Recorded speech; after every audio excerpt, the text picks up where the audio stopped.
Good evening Muzaffar.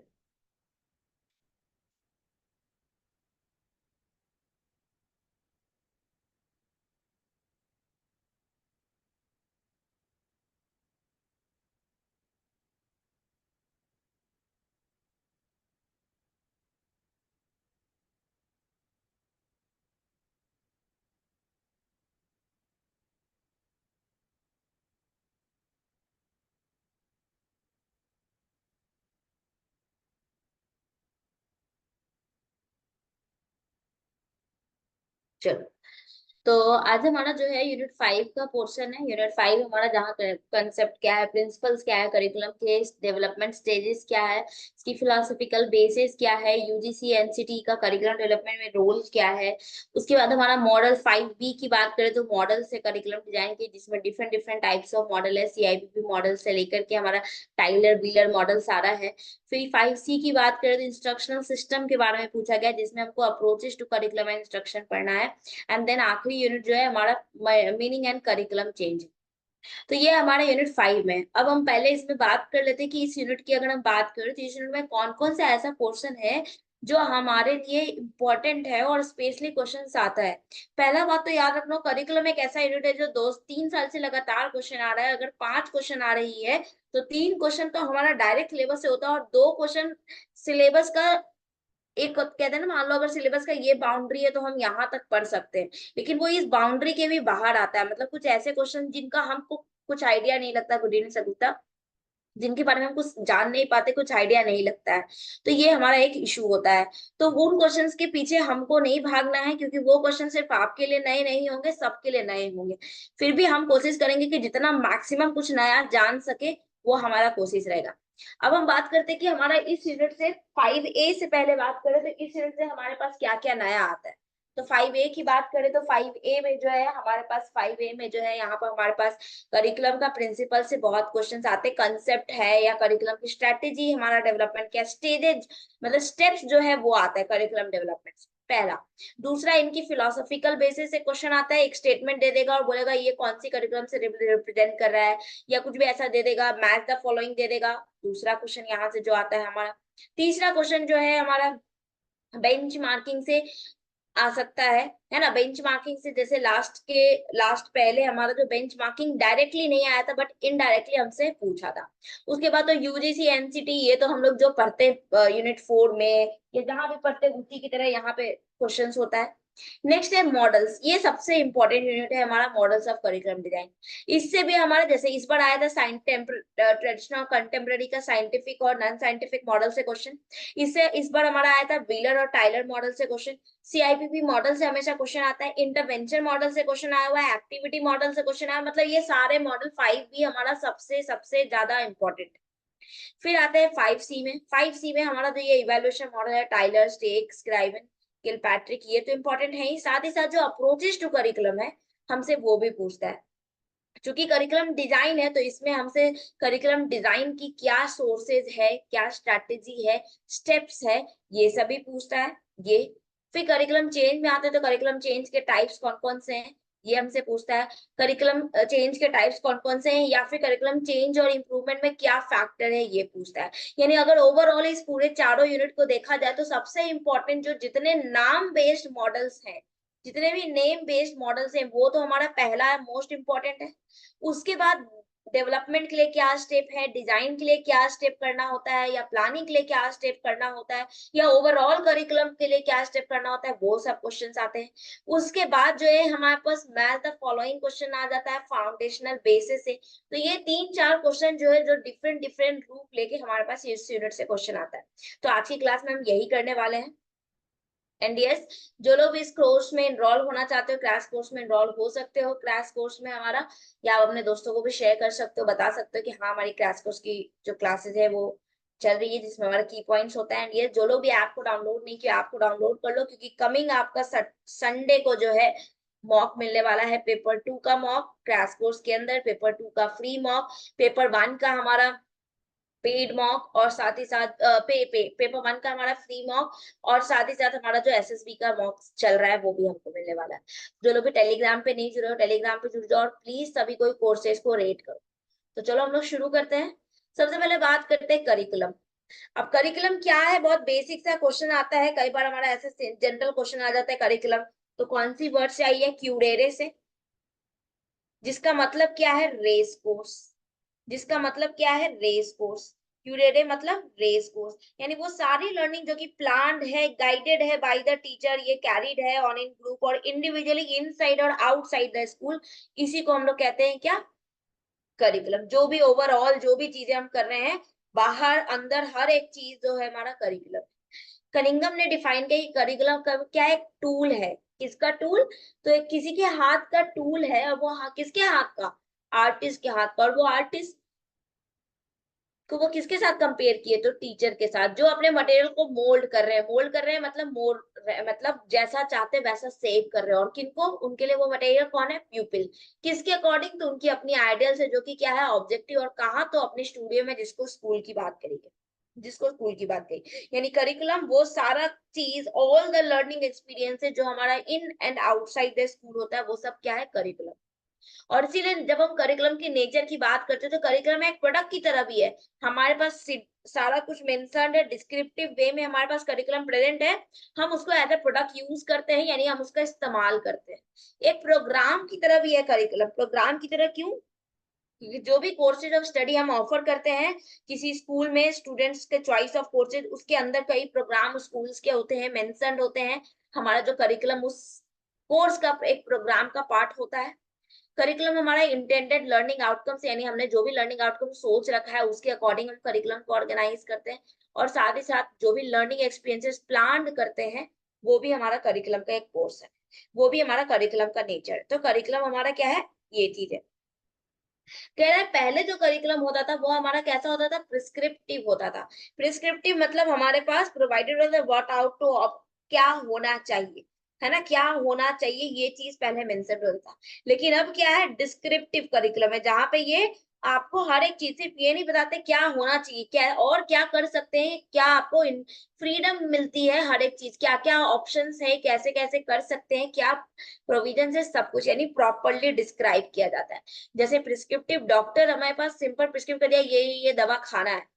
और descriptive में doctor ने बोला ये दवा है, इसका अल्टरनेटिव भी है, ये आपको इसकी जगह पे और भी आप ये चीज करोगे तो ये अच्छा होगा, यानी ओवरऑल हर एक चीज डिस्क्राइब करना, दैट इज डिस्क्रिप्टिव भी हमारा करिकुलम होता है।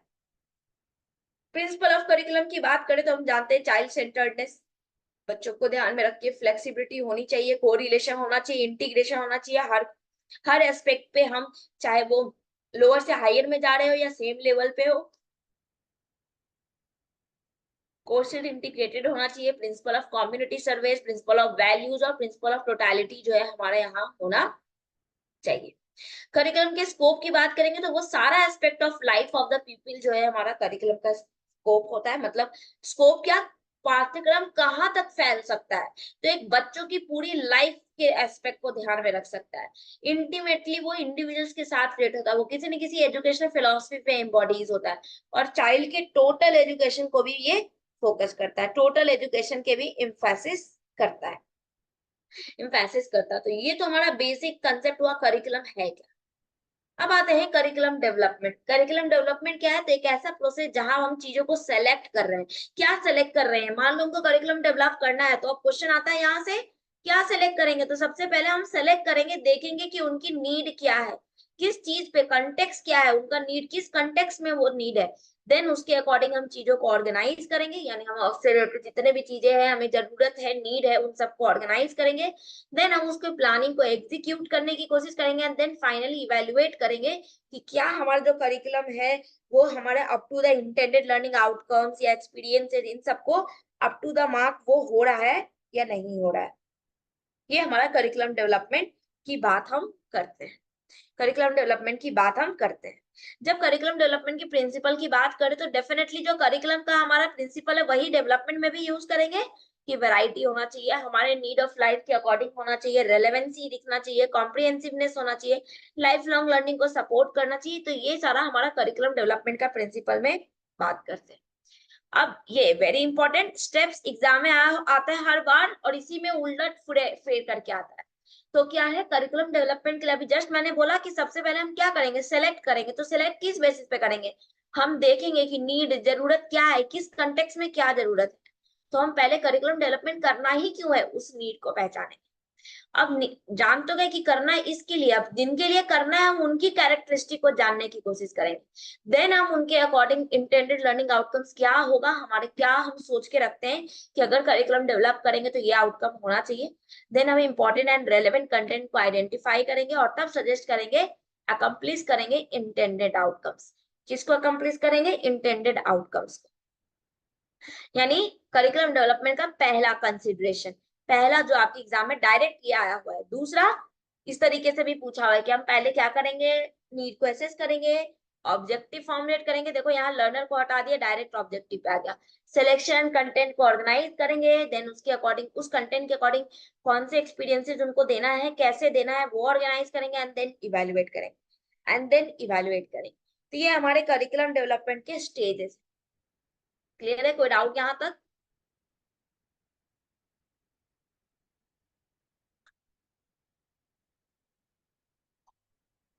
कोई डाउट है? तो ये हमारे स्टेजेस है। अब इसी, ये तो हमारा जनरल जो एग्जाम्स में आया हुआ है। लेकिन अगर हम जनरल स्टेजेस की बात करें तो जनरल स्टेजेस क्या है भाई, तो सबसे पहले हम प्लानिंग करेंगे, देन प्रिपेयर करेंगे, देन उसके अकॉर्डिंग डिजाइन करेंगे, देन उसको डेवलप करेंगे, देन इंप्लीमेंट करेंगे, देन इवेलुएट करेंगे, देन रिवाइज करेंगे, और देन हम इंप्रूव करेंगे। यानी पीपीडीई कैसे याद करते थे हम लोग, पीपी डीई री, पीपीडीई री। यानी ओवरऑल को अब जनरल बस ध्यान में रखेंगे, डायरेक्ट नहीं आएगा, याद रखना यहाँ से डायरेक्ट नहीं आएगा, इसलिए इसको रटने का मतलब नहीं है, समझने का मतलब है। कोई भी चीज हमको डेवलप करना है तो पहले हम सबसे पहले तो प्लान करेंगे कि भाई क्या डेवलप करना है। मान लो कि फॉर एग्जाम्पल हम समझते हैं हमको खाना ही बनाना है, तो खाना बनाने के प्लान तो करना पड़ेगा ना, कि हाँ भाई आज रात में क्या बनेगा, प्लानिंग किया, अच्छा आज रात में सब्जी बनेगा। अब उस सब्जी के लिए प्रिपरेशन करनी पड़ेगी, तो हाँ भाई हमने प्रिपरेशन किया। डिजाइन करना पड़ेगा, अब डिजाइन क्या, अब डिजाइन में अब सब्जी बनाना है तो डिजाइन क्या, इन द सेंस कि कैसे करना है, क्या करना है, हमको किस तरीके का सब्जी बनाना है, ये डिजाइन करना पड़ेगा। देन उसके बाद हम डेवलप यानी सब्जी बनाना शुरू करेंगे, देन इम्प्लीमेंट करेंगे, यानी जो जो हमने यहाँ प्लानिंग करा था कि आज की सब्जी में हम थोड़ा नमक ज्यादा डालेंगे, मिर्ची ज्यादा डालेंगे, जो भी हमने प्लान किया था उसको इम्प्लीमेंट भी करते चलेंगे, साथ साथ इवेलुएट करते चलेंगे, जैसे बीच बीच में हम टेस्ट करते चलेंगे नमक का and all. 1 minute guys.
Stuck नहीं है, मैंने पॉज किया था, सॉरी, इंपॉर्टेंट कॉल आ गया था। ठीक है, तो ये हमारा, हम लोग क्या बात कर रहे थे कि हम लोग पहले ऑर्गेनाइज करेंगे, यानी हम लोग इम्प्लीमेंट करना शुरू करेंगे और बीच बीच में इवेलुएट करते रहेंगे कि क्या जो हम प्लान किए थे कि इस तरीके का वो टेस्ट आ रहा है या नहीं, एंड देन अगर नहीं आ रहा तो फिर से उसको रिवाइज करेंगे, एंड देन फाइनली इम्प्रूव करेंगे, एंड देन फाइनली इम्प्रूव करेंगे। यानी यही हम पीपीडीई का काम करते हैं, पीपीडीई का काम करते हैं। और जब भी हम प्लान करते हैं तो प्लानिंग के समय हम ध्यान रखेंगे कि हम कोऑपरेटिव हो, यानी कंटिन्यूअस हो, कंक्रीट प्लानिंग हो। ऐसा कोई प्लानिंग ना कर ले जो पॉसिबल ही नहीं है। मतलब मान लो हम चाहते हैं कि हम आलू की सब्जी बनाना चाहते हैं, और हम चाहते हैं उस आलू की सब्जी में हम बहुत तरीके का मसाला डालना चाहते हैं, लेकिन अब ऐसा सिचुएशन है कि वो है ही नहीं हमारे पास। तो जो भी प्लान करना है वो हमको कंक्रीट करना है, ना कि अब्स्ट्रैक्ट करना है। ये चीज हम बात करते हैं। यानी प्लानिंग में हम 4C को ध्यान रखते हैं, और जब प्रिपेयर करते हैं तो प्रिपेयर के दौरान हम प्रिपरेशन, डिजाइन और डेवलप, ये जो 3 स्टेजेस है वो इसी प्रिपेयरिंग के अंदर इंक्लूडेड होता है। डिजाइनिंग में क्या डिजाइन करते हैं, तो भाई करिकुलम के रिस्पेक्ट में कौन सा स्कूल है, एजुकेशन टेक्नोलॉजी क्या होगा, वोकेशनल सोशल रिकंस्ट्रक्शन क्या है। और जब डेवलपिंग की बात करते हैं तो इंस्ट्रक्शनल डेवलपमेंट, मटेरियल्स या मीडिया डेवलपमेंट या मेथड्स ऑफ ट्रेनिंग और टेस्टिंग की बात हम करते हैं। ट्रेनिंग और टेस्टिंग की बात हम करते हैं। इसी तरीके से इम्प्लीमेंट करना है तो हम प्लान करेंगे, क्लासरूम का टाइम टेबल क्या है, उसके अकॉर्डिंग ट्रांजेक्शन स्ट्रेटेजी का यूज करेंगे, अप्रोप्रिएट मीडिया का यूज करेंगे। तो ये सारा काम जो है हम प्लानिंग इम्प्लीमेंटेशन स्ट्रेटेजी में करते हैं। ये सारा प्लान इम्प्लीमेंटेशन स्ट्रेटेजी में करते हैं। उसी तरीके से जब इवेलुएटिंग की बात करते हैं तो हम inter curricular, teacher evaluation, student evaluation, material, method, हर एक चीज को, चूंकि curriculum in and all outside each and everything हमारे से रिलेटेड होता है, तो हम हर एक चीज को, एग्जामिनेशन से लेके आउटकम, फील्ड पे क्या आउटकम होने वाला है, इनसाइड द क्लासरूम क्या आउटकम होने वाला है, सिस्टम कैसे रिवाइज होना, हम हर एक चीज देखेंगे। और इवेलुएटिंग की केस में ही हमारा रिवाइजिंग और इंप्रूविंग स्टेज जो है इंक्लूडेड होता है। इवेलुएटिंग और इंक्लूडिंग स्टेज जो है इंक्लूडेड होता है। नेक्स्ट है हमारा फाउंडेशंस ऑफ करिकुलम प्लानिंग। तो कौन सी, फिलोसॉफिकल बेसिस, जिसके अंदर अलग अलग फिलोसफिकल बेसिस है, देन सोशियोलॉजिकल बेसिस जो हमारे सोशियो कल्चर इंस्ट्रक्शन पे बेस्ड होता है, और साइकोलॉजिकल जो लर्नर के नीड और इंटरेस्ट क्या है इस पे डिवाइडेड होता है, इस पे बेस्ड होता है। और जब भी हम किसी फिलोसफिकल बेसिस की बात करते हैं तो हमारा करिकुलर सोर्सेज इन्फ्लुएंस होता है, किन किन से, सोसाइटी, नॉलेज और सब्जेक्ट मैटर्स।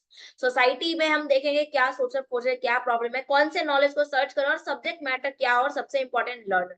यानी ये सारे हमारे करिकुलम के सोर्सेज हैं जो सोर्स की तरह काम करते हैं और इन्फ्लुएंस भी करता है करिकुलम को। ये में से कोई भी एक फैक्टर बदलेगा तो हमारा करिकुलम भी चेंज होने के लिए इन्फ्लुएंस होता है, करिकुलम भी इन्फ्लुएंस होता है। और इसीलिए करिकुलम डेवलपमेंट के लिए हम इन सब बेसिस को ध्यान में रखते हैं, फिलोसफिकल, साइकोलॉजिकल, सोशियोलॉजिकल, सारी बेसिस। और जब करिकुलम बेसिस की बात करते हैं तो सबसे पहला एस्पेक्ट क्या हमारा, आइडियलिज्म। आइडियलिज्म, और आइडियलिज्म की बात करेंगे तो आइडियलिज्म कौन सी डॉक्ट्राइन को फॉलो करता है, ट्रुथ, ब्यूटी, गुडनेस को तो फॉलो करता है, ये वैल्यू को ये एब्सोल्यूट मानता है ना, यहाँ पे चीजें फिक्स्ड है, यूनिवर्सल है ना, ये सारा आइडिया हमेशा परमानेंट है, रेगुलर होता है, ये सारा होता है आइडियलिज्म के अंदर। और इसीलिए आइडियलिज्म के अंदर हम इसेंशियल सब्जेक्ट्स पढ़ते हैं जैसे English, arithmetic, science, history, foreign language, ये सारा। यहाँ पे हमें टीचर को रोल मॉडल की तरह मानते हैं, टीचर रोल मॉडल की तरह मानते हैं। नेक्स्ट आते हैं रियलिज्म। रियलिज्म क्या है, जब हमको कंफर्म करना है लॉ ऑफ नेचर, जो सोशल लॉ, अगेन नेचुरलिज्म में भी हम लॉ ऑफ नेचर, लेकिन नेचुरलिज्म का खुद का अपना लॉ होता है, और रियलिज्म में भी एब्सोल्यूट वैल्यू होती है, लेकिन लॉ ऑफ नेचर के अकॉर्डिंग ह्यूमन बिहेवियर रेशनल होता है, जो चीज है व्हाट इट इज रियल उसी की हम बात करते हैं। और इसीलिए यहाँ साइंस वगैरह, सेंसेस के थ्रू, रीजंस के थ्रू हम इस पे यहाँ पे बात करते हैं, नेचुरल साइंसेस का ब्रांच, ये सारा बात करते हैं। नेक्स्ट है हमारा एग्जिस्टेंशियलिज्म। एग्जिस्टेंशियलिज्म क्या, जब हम बोले कोई भी वैल्यू हमारे बाहर नहीं है, जो चीजें हमारे अंदर है, कैसे हम फ्रीडम टू मेक चॉइसेस की बात करें, हम कैसे यहाँ pre determined programmes of study जो है हम पे फोर्स नहीं किया जाता, हमारे पास चॉइस है कि हमको क्या चुनना है। यहाँ ग्रुप मेथड को डिस्कार्ड किया जाता है, यहाँ चॉइसेस लेना, अपने आप को एक्सप्रेस करना इंपॉर्टेंट है। हमारा सिचुएशन, हमारा इन्वायरमेंट सब कुछ अलग अलग है, और इसलिए यहाँ कोई डायरेक्टिव रोल नहीं चलता है, यहाँ लर्नर की ऑटोनोमी चलती है, लर्नर की ऑटोनोमी चलती है। नेक्स्ट है हमारा पेरिनियलिज्म। पेरिनियलिज्म की बात करेंगे तो परमानेंस, ये आइडियलिज्म का ही रूट है, मतलब समझ लो आइडियलिज्म से ही ये कंसेप्ट आया है पेरिनियलिज्म। परमानेंस, मोरल प्रिंसिपल्स में सेम टू सेम होता है, परमानेंट इंपॉर्टेंट है, ह्यूमन नेचर हमेशा सेम रहेगा, गुड लाइफ नहीं है कुछ, बल्कि आपके पास इन्वायरमेंट है, आपको उसमें फिट होना और वो गुड लाइफ है। आपके हिसाब से कोई गुड लाइफ नहीं है। और इसीलिए पेरिनियलिज्म इससे उन सब्जेक्ट्स की बात करता है जैसे कि यहाँ पे सच सब जगह है, और इसीलिए वो इनफ्लेक्सिबल फिलोसफी की बात करता है। स्टूडेंट्स को लेसन्स, ड्रिल्स इन सब के थ्रू यहाँ पे पढ़ना है उनको, है ना, ये सारा। और इसीलिए पेरेनियलिज्म में जैसे यहाँ concrete, absolute, constant, absolute, universal है, वैसे ही यहाँ भी है। जैसे यहाँ सब्जेक्ट सेंटर्ड है, वैसे ही यहाँ भी है। जैसे यहाँ कांस्टेंट करिकुलम क्लासिकल सब्जेक्ट्स है, वैसे ही यहाँ भी है। लिटरेरी एनालिसिस है, ये सारा। टीचर यहाँ भी ऑथोरिटी है, टीचर यहाँ भी ऑथोरिटी है, रोल मॉडल है। तो ये सारा हमारा पेरिनियलिज्म। नेक्स्ट है प्रोग्रेसिविज्म। प्रोग्रेसिविज्म की बात करेंगे तो ये क्या, जहाँ पे ये बिल्कुल इसके अगेंस्ट चलता है, बिल्कुल अगेंस्ट चलता है। और इसीलिए यहाँ पे हम skills and tools of learning का यूज करते हैं, जो problem solving method, scientific inquiries, इन सब की बात करता है। Problem solving method, scientific inquiry, इन सब की बात करता है प्रोग्रेसिविज्म। और इसीलिए ये इंटरडिसिप्लिनरी इन नेचर, एग्जाम में ये सब पॉइंट आया हुआ है प्रोग्रेसिविज्म की। ये skill learning, problem solving, scientific inquiry, interdisciplinary nature में होता है ये सारा। ये हमेशा ट्रेडिशनल एट्रीब्यूट्स के अपोजिट में होता है, ट्रेडिशनल एट्रीब्यूट्स के अपोजिट होता है। इसीलिए यहाँ पे ड्रिलिंग, प्रैक्टिस, मेमोराइजेशन, ये सब चीज भी यहाँ इंपॉर्टेंट है ना। फिर है हमारा क्या, इसेंशियलिज्म। ये नाम ही है इसेंशियलिज्म, और ये थोड़ा सा हमारा आइडियलिज्म में रूटेड है, थोड़ा सा रियलिज्म में रूटेड है, इस तरीके से। और इसेंशियलिज्म टोटली तरीके से प्रोग्रेसिविज्म को रिजेक्ट नहीं करता, बल्कि ये बोलता है इसेंशियलिज्म का मतलब है सब्जेक्ट मैटर में मास्टरी करना। इसके लिए teacher highly directive role play करते हैं इंफॉर्मेशन को शेयर करने के। और इसीलिए इसेंशियलिज्म जो है इसेंशियल सब्जेक्ट्स पे, कॉम्पिटेंसी पे, इसेंशियल स्किल्स, इसेंशियल सब्जेक्ट्स, इन पे फोकस करता है। इसीलिए इसेंशियलिस्ट एग्री करता है पेरिनियलिस्ट के ग्रेड बुक से, है ना। ये फील करता है कि सब्जेक्ट जो है लॉजिकली ऑर्गेनाइज होना चाहिए और मेंटल कैपेसिटी के अकॉर्डिंग डेवलप होना चाहिए, मेंटल कैपेसिटी के अकॉर्डिंग डेवलप होना चाहिए। प्रैग्मेटिज्म, प्रैग्मेटिज्म बिल्कुल, और इन दोनों को इसीलिए छोड़ा था रिकंस्ट्रक्टिविज्म। ये दोनों हमारा क्या है, दोनों का काम एक ही है, इससे ऑफशूट ही ये है। ये सोसाइटी को रीसेप करना, रिकंस्ट्रक्ट करना, इसका काम ये है। Pragmatism learning by doing, learning by experiences, इनकी बात करता है। रिकंस्ट्रक्शनिज्म हमारे को नया सोशल, इकोनॉमिक, पॉलिटिकल एजुकेशन में हेल्प करता है, सर्व करता है कैसे करिकुलम को फोकस करें। ये सोशल साइंस सब्जेक्ट्स पे, पॉलिटिकल साइंस, इकोनॉमिक्स एग्जाम में आया हुआ है, इन सब पे ज्यादा फोकस करता है, ना कि प्योर साइंसेस पे, ना कि प्योर साइंसेस पे, है ना। इसीलिए self realisation, freedom, intellectual activities, इन पे फोकस करता है, इन पे फोकस करता है। क्लियर है, कोई डाउट? कोई डाउट है तो बताओ।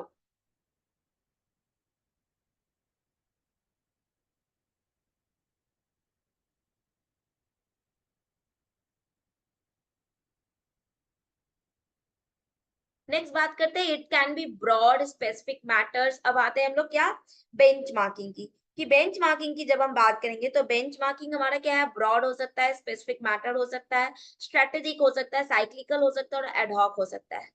उल्टा हो गया स्लाइड, यहाँ आ जाओ। ये हमको बोलता है अभी हमारा प्रेजेंट लेवल क्या है, प्रेजेंट परफॉर्मेंस लेवल, हम क्या अचीव करना चाहते हैं, इसके बीच में गैप क्या है, और कैसे उस गैप को फुलफिल करें। ये हमको हेल्प करता है बेंच मार्किंग कंसेप्ट, यानी सिंपली ये कंपैरिजन करने में हेल्प करता है हमसे एक मेजरेबल स्टैंडर्ड में, एक मेजरेबल स्टैंडर्ड में। और बेंच मार्किंग हम किसी भी चीज का कर सकते हैं, लर्निंग स्ट्रैटेजी से लेके ई लर्निंग से लेकर के हमारा रिसोर्सेज, मेथोडोलॉजी, ट्रेनिंग मेथड, हर एक चीज। और बेंचमार्किंग अलग अलग तरीके से, इंटरनल बेंचमार्किंग जब हम किसी स्कूल के अंदर ही बेंचमार्क कर रहे हैं, कि भाई देखना चाहते हैं कि पिछले साल टीचर ने 6 महीना में कोर्स खत्म किया, इस साल कितना लेते हैं, क्या उससे ज्यादा अच्छे से करते हैं, क्या उससे ज्यादा अच्छे से आउटकम दे रहे हैं। Internal benchmarking. एक्सटर्नल जब हम देख रहे हैं दो स्कूल के, दोनों अलग अलग स्कूल हैं, सिमिलर आइडियोलॉजी पे चलते हैं, तो दोनों स्कूल का रिजल्ट कंपेयर करना, दोनों स्कूल का आउटकम कंपेयर करना, एक्सटर्नल बेंचमार्क। और ये सबको और तोड़ेंगे तो जैसे प्रोसेस बेंचमार्किंग, जब किसी प्रोसेस को बेंचमार्क करने के तरीके को, परफॉर्मेंस कैसा परफॉर्म कर रहे हैं उस तरीके को, स्ट्रेटेजिक हम जब अपनी स्ट्रेटेजी की बेसिस पे बेंचमार्किंग करते हैं तब। यानी इंटरनल जब हम different schools, different different ideas को सेम इंस्टीट्यूशन में कंपेयर करें। एक्सटर्नल जब हम कंपेयर कर रहे हैं डिफरेंट डिफरेंट आइडियाज को डिफरेंट डिफरेंट स्कूल डिस्ट्रिक्ट, इस तरीके से, ये एक्सटर्नल बेंचमार्किंग। कम्पिटिटिव क्या है, जब compete कर रहे हैं difference practice, direct competitors, institution compare करते हैं अपने परफॉर्मेंस को, प्रैक्टिसेस को, ये हमारा। देन फंक्शनल बेंचमार्किंग, फंक्शनल क्या है, जब फोकस करते हैं स्पेसिफिक फंक्शन या प्रोसेस विद एजुकेशन उनमें उनमें है ना, ये सारा हमारा। फिर ये कॉम्पिटिटिव, जब किसी कंपटीशन की रिस्पेक्ट में हम बेंचमार्किंग कर रहे हैं, है ना। फाइनेंशियल, जब फाइनेंस की रिस्पेक्ट में बेंचमार्किंग कर रहे हैं, मतलब जो नाम है बेंचमार्किंग का कंसेप्ट वही है, बस जिस तरीके से हम बात करें उस रिस्पेक्ट में बेंचमार्किंग करते हैं तब। यानी बेंचमार्किंग का सबसे बड़ा की स्टेप क्या है, पहले आपका फोकस एरिया क्या है, फोकस एरिया मान ले मेरा फोकस एरिया है फंक्शन, कि ये वाला फंक्शन और ये वाला फंक्शन का कैसे कोई प्रोडक्ट फंक्शन कर रहा है, तो मेरा फोकस एरिया ये। अब इस फोकस एरिया में आपको क्या क्या देखना है, गुड इवनिंग शांति, उसके अकॉर्डिंग ऑब्जेक्टिव सेट करेंगे। देन बेंचमार्किंग का पैटर्न क्या है वो पहचानेंगे, किस पैटर्न पे। देन हम डाटा कलेक्ट करेंगे, डाटा कलेक्ट करने में क्या देखेंगे, क्या मेरे पास अभी लेवल है, कौन सा लेवल हम चाहते हैं, और उसको ब्रीज अप कैसे करना, उसके लिए एक्शन प्लान डेवलप करेंगे, इम्प्लीमेंट करेंगे, इवेलुएट करते चलेंगे और धीरे धीरे इंप्रूव करके अपने बेंचमार्क तक पहुंचेंगे, धीरे धीरे बेंचमार्क तक पहुंचेंगे। तो ये वही करा, पहले प्रोसेस सेलेक्ट करेंगे, देन ये पूछा हुआ एग्जाम में, देन करेंट परफॉर्मेंस क्या है अभी, और आप कौन सा परफॉर्मेंस चाहते हो, उसके बीच में गैप क्या आ रहा है, उस गैप को कैसे फुलफिल करोगे, उसके लिए एक्शन क्या है, and then finally continuous improvement हम कैसे कर रहे हैं, फाइनली कंटिन्यूअस इंप्रूवमेंट हम कैसे कर रहे हैं। क्लियर है, कोई डाउट इसमें, ये स्टेप्स होता है। इसके अलावा और जैसे हमने करिकुलम स्टेजेस डेवलपमेंट के कई सारे स्टेज देखे, उसी तरीके से इसके भी कई नाम है, काम एक ही है, देखो प्लानिंग किया ना पहले, पहचाना क्या क्या गलती है, फिर एनालिसिस किया बेस्ट प्रैक्टिसेस कौन सा है, कहाँ गैप है, फिर इंटीग्रेट किया अपने गोल और टारगेट को, फिर एक्शन में लाया उसको, काम किया, फिर मैच्योरिटी, मैच्योरिटी मतलब हम अपने बेंचमार्क तक पहुंच चुके हैं, अब फिर मैच्योर हो चुके हैं, वहां तक पहुंच चुके हैं, अब नया बेंचमार्क डिसाइड करना है, नया लेवल बनाना है, नया लेवल बनाना है। क्लियर है, कोई डाउट, कोई डाउट यहाँ तक, और सभी कोई सेशन को लाइक करना, कोर्सेज को रेट जरूर करना, कोई डाउट है तो बताओ।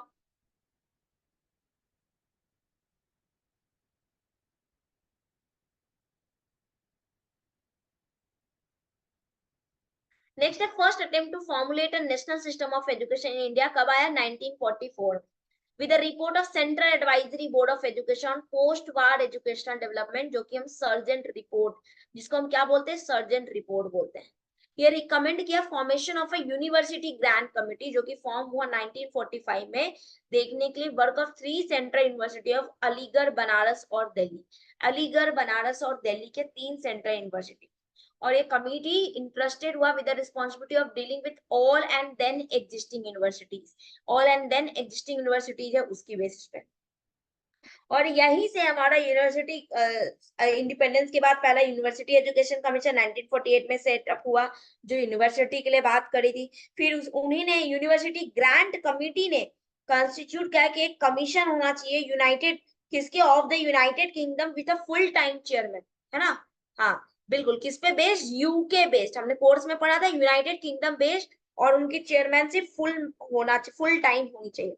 और तब हमारा जो है यूजीसी आया, फिर बाद में यूनियन गवर्नमेंट ने डिसाइड किया कि हाँ भाई एक हम 1952 में एक ऐसा कमीशन लाते हैं जो कि फंड भी ग्रांट करेगी और इंस्टीट्यूशंस को रूल बेस्ड भी नॉर्म्स भी बनाएगी। और तब यूजीसी आई हमारी 28 दिसंबर 1953 में, फॉर्मली इनॉग्रेट हुआ मौलाना अब्दुल कलाम आजाद की जगह पे की वजह से। और कल की क्लास में हमने ये देख लिया यूनिट 4 जब हम कर रहे थे कि इनका फंक्शन सीडीएम है और कहाँ कहाँ इनका 6 रीजनल सेंटर्स है, कहाँ कहाँ इनका रीजनल सेंटर है। यूजीसी का मेन 2 फंक्शन, प्रोवाइडिंग फंड और coordination, determination, maintenance, higher education में भी काम आएगा। जो इस यूनिट में इंपॉर्टेंट है वो ये कि इनका एकेडमिक एडमिनिस्ट्रेटिव रिफॉर्म क्या था, तो ये चाहते थे, इनका एकेडमिक एडमिनिस्ट्रेटिव रिफॉर्म था, ये चाहते थे कि यूजीसी जो है करंट नॉलेज अपडेट और रिवाइज करे, करंट नॉलेज, और ये अपडेशन रिवाइज क्या हर ईयर होना चाहिए, इफ पॉसिबल हर ईयर करो और नहीं तो 3 साल पे करो। नेशनल या इंटरनेशनल डेवलपमेंट होना चाहिए और रेलेवेंट होना चाहिए, नए आइडियाज कंसेप्ट का रेलेवेंसी क्या है उस पर डिपेंडेंट होना चाहिए, उस पे उन्होंने बात की। साथ ही साथ यूजीसी ने प्रमोट किया इन्फ्लीबनेट, इंफॉर्मेशन लाइब्रेरी नेटवर्क को, इन्फोनेट, इंफॉर्मेशन नेटवर्क को, ई जर्नल, इन सबको भी as a good resource develop करने की बात करी, इन सबको भी as a good resource develop करने की बात। उसके अलावा इन्होंने सिस्टम सेमेस्टर सिस्टम के लिए बोला कि सेमेस्टर सिस्टम जो क्या है, टाइम डिस्ट्रीब्यूशन क्लासरूम वर्क पे काम होगा। चॉइस बेस्ड क्रेडिट सिस्टम के लिए बोला कि ये स्कीम पेपर यूनिट सब यूनिट क्रेडिट इस तरीके से डिवाइडेड होना, सीबीसीएस का सिस्टम लाने के लिए बोला। करिकुलम को डेवलप करने के लिए कि भाई हर 3 साल पे डेवलप करो, या जो है हमारा यहाँ पर हर 3 साल पे करो या हर ईयर डेवलप करो। एग्जामिनेशन में रिफॉर्म लाने के लिए बोला, एडमिशन प्रोसीजर्स में रिफॉर्म लाने के लिए बोला। तो ये सब उन्होंने अपनी अकेडमिक एडमिनिस्ट्रेटर जो हमारी अकेडमिक एडमिनिस्ट्रेटिव रिफॉर्म जो यूजीसी ने दिया था, उसमें इन सब पे यूजीसी ने बात करी। उन पॉइंट पे यूजीसी ने इन सब पे बात करी। क्लियर है? कोई डाउट? कोई डाउट यहाँ तक?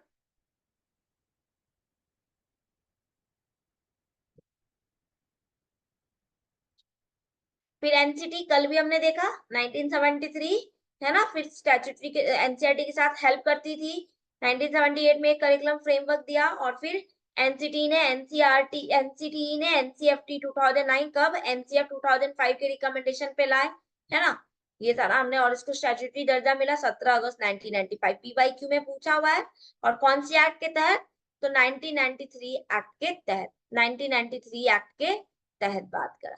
तो ये हम लोग कल भी एनसीटी जब पढ़े थे तो हम लोग बात किए थे,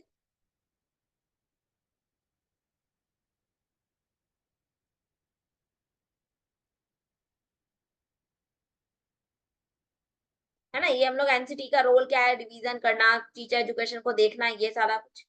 कहते हैं एनसीटी ने लेआउट किया टीचर एजुकेशन कंसीव करने के लिए 3 भाग। फाउंडेशन ऑफ एजुकेशन, जिसके अंदर learner study, contemporary study, education study की बात की।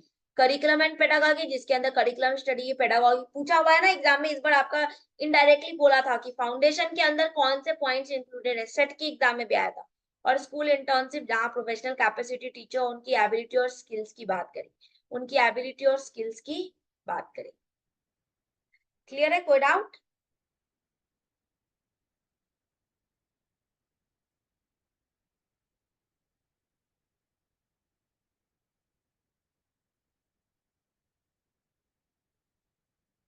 नेक्स्ट चलते हैं यूनिट 5B। 5B की बात करें तो जब हम 5B की बात करते हैं तो इसके अंदर सबसे पहला जो है हमारा 5B में कि करिकुलम का डिजाइन टिप्स। करिकुलम डिजाइन क्या है, क्योंकि ये यूनिट पूरा डिजाइन बेस्ड है। तो करिकुलम डिजाइन क्या है, जहां पे हम ये डिसाइड करते हैं what to include and how to present it. हम इस चीज का डिसीजन लेते हैं क्या इंक्लूड करना और उसको कैसे प्रेजेंट करना। यानी हम करिकुलम डिजाइन में के रिफर करते हैं कैसे करिकुलम कंपोनेंट को अरेंज करें ताकि हम लर्निंग को फैसिलिटेट कर सकते हैं, लर्निंग को फैसिलिटेट कर सकते हैं। और इसीलिए करिकुलम डिजाइन टिप के लिए स्टेप्स है। जो सबसे पहला हमारा कि हमको करिकुलम डिजाइन करना है, तो जैसे डेवलपमेंट में एसेस किए थे वैसे यहाँ भी हम स्टेक होल्डर्स जैसे कि स्टूडेंट हो या और भी जो लोग भी इसमें है उनके नीड को पहले पहचानेंगे। वहां जब नीड को पहचानने के बाद हम प्लानिंग करना शुरू किए थे, गोल्स ऑब्जेक्टिव्स बना रहे थे, वैसे यहाँ भी लर्निंग गोल्स एंड आउटकम्स को बनाएंगे। देन कंस्ट्रेंट आइडेंटिफाई करें, देन इंस्ट्रक्शनल मेथड आइडेंटिफाई करें। कंस्ट्रेंट मतलब बैरियर्स क्या क्या आ रही है इसको डिजाइन करने, इंस्ट्रक्शन मेथड्स क्या है, देन इवैल्यूएशन मेथड स्टैब्लिश करें, and then evaluation method establish करें। और इसको डिजाइन करने के लिए हमारे पास क्या है, इसको डिजाइन करने के लिए हमारे पास करिकुलम डिजाइन सोर्सेज है, करिकुलम डिजाइन का। और सोर्स स्टेप्स टाइप्स पे आएंगे, सोर्सेज कौन सी, तो साइंस पीछे भी देखा, science, society, moral doctrine, knowledge और लर्नर, पीवाईक्यू में आया हुआ है। ये हमारा सोर्सेज है करिकुलम डिजाइन का। साइंस यानी कौन सी साइंटिफिक डिसिप्लिन पे बेस पे कैसे आप साइंस करिकुलम को सेव करने वाले हो, कैसे साइंटिफिकली करिकुलम को ऑर्गेनाइज करने वाले हो। ये सोसाइटी जो कि आपको बताता है नीड क्या, करिकुलम डिजाइन कर रहे तो सोसाइटी का नीड क्या है, वैल्यू क्या है, एक्सपेक्टेशंस क्या है। ये मोरल डॉक्ट्राइन, जब भी करिकुलम डिजाइन कर रहे हैं तो वो हमको मोरल और एथिकल प्रिंसिपल्स गाइड करता है, पार्टिकुलरली जैसे कैरेक्टर एजुकेशन, मोरल डेवलपमेंट, इन सब जगह। देन नॉलेज, नॉलेज होना चाहिए हमारे पास, डिसिप्लिनरी नॉलेज होना चाहिए सब्जेक्ट एरियाज में। साथ ही साथ इंटर डिसिप्लिन जो नॉलेज भी हो तो और भी वेल एंड गुड है। एंड देन लर्नर, जो सबसे इंपॉर्टेंट है, जिनके लिए हम करिकुलम डिजाइन बनाने वाले हैं, जिनके लिए हम करिकुलम डिजाइन बनाने वाले हैं, है ना। हाँ बिल्कुल, इस बार एग्जाम में हमसे पूछा था कि कौन सा सोर्सेज नहीं है करिकुलम डिजाइन का, और यहाँ ये सारे हमारे करिकुलम डिजाइन के सोर्सेज हैं, याद रखें।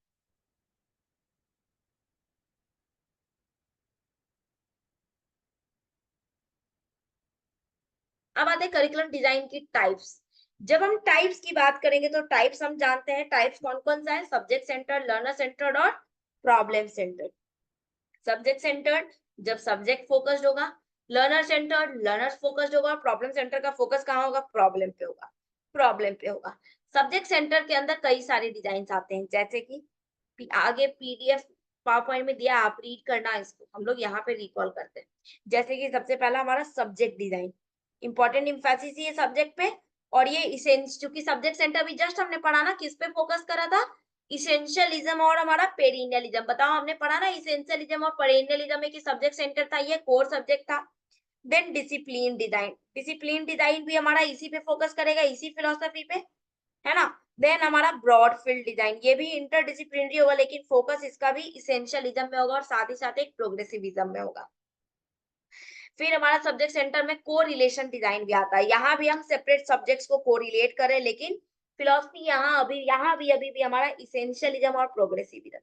और सबसे आखिरी इसके अंदर हमारा प्रोसेस डिजाइन, जो सब्जेक्ट पे कैसे प्रोसेसिंग कर रहे हैं इसकी बात करता है, कैसे हम प्रोसीजरल नॉलेज को, डिसिप्लिन में कैसे प्रोसीजरल नॉलेज की बात करें वो सब। तो ये सारा हमारा सब्जेक्ट डिजाइन है। नेक्स्ट आते हैं लर्नर सेंटर, जिसमें पहला हमारा चाइल्ड सेंटर्ड, एक सब एक ही की पॉइंट है, एक्सपीरियंस सेंटर्ड, है ना, ये सब learner centric. Radical design, humanistic design, ये सब क्या है, लर्नर सेंटर्ड है।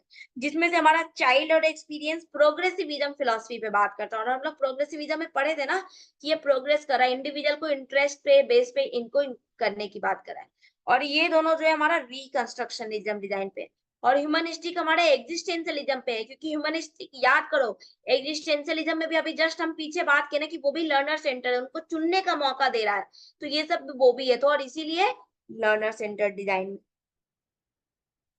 है ना, लर्नर सेंटर डिजाइन में। एंड देन हमारा प्रॉब्लम सेंटर, जो कि लाइफ सिचुएशन डिजाइन, जो हमारे सोशल प्रॉब्लम्स में और सोशल प्रॉब्लम्स में सेव करने के लिए हेल्प करता है, और सेपिंग के लिए कौन सा है, रिकंस्ट्रक्शनिज्म है।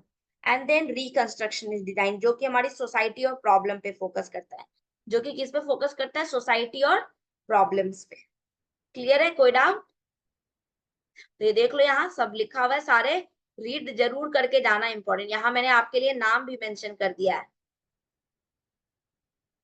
नेक्स्ट आते करिकुलम डिजाइन का डायमेंशन। डायमेंशन क्या है भाई, तो स्कोप, पहला डायमेंशन स्कोप। स्कोप का की पॉइंट क्या है, हम क्या बात करते हैं इसकी, किस हद तक किसी चीज का स्कोप क्या, उसका ब्रेथ, उसका विड्थ, उसका हाइट, सब कुछ समझ लो, एक तरीके से देखते हैं, मतलब ओवरऑल हम पूरे करिकुलम एक्सपीरियंसेस क्या देने वाले हैं, हम उसकी बात करते हैं, उसकी बात करते हैं। बिल्कुल, इसका की पॉइंट हम लोग कैसे याद करते हैं, सिस्कैब से।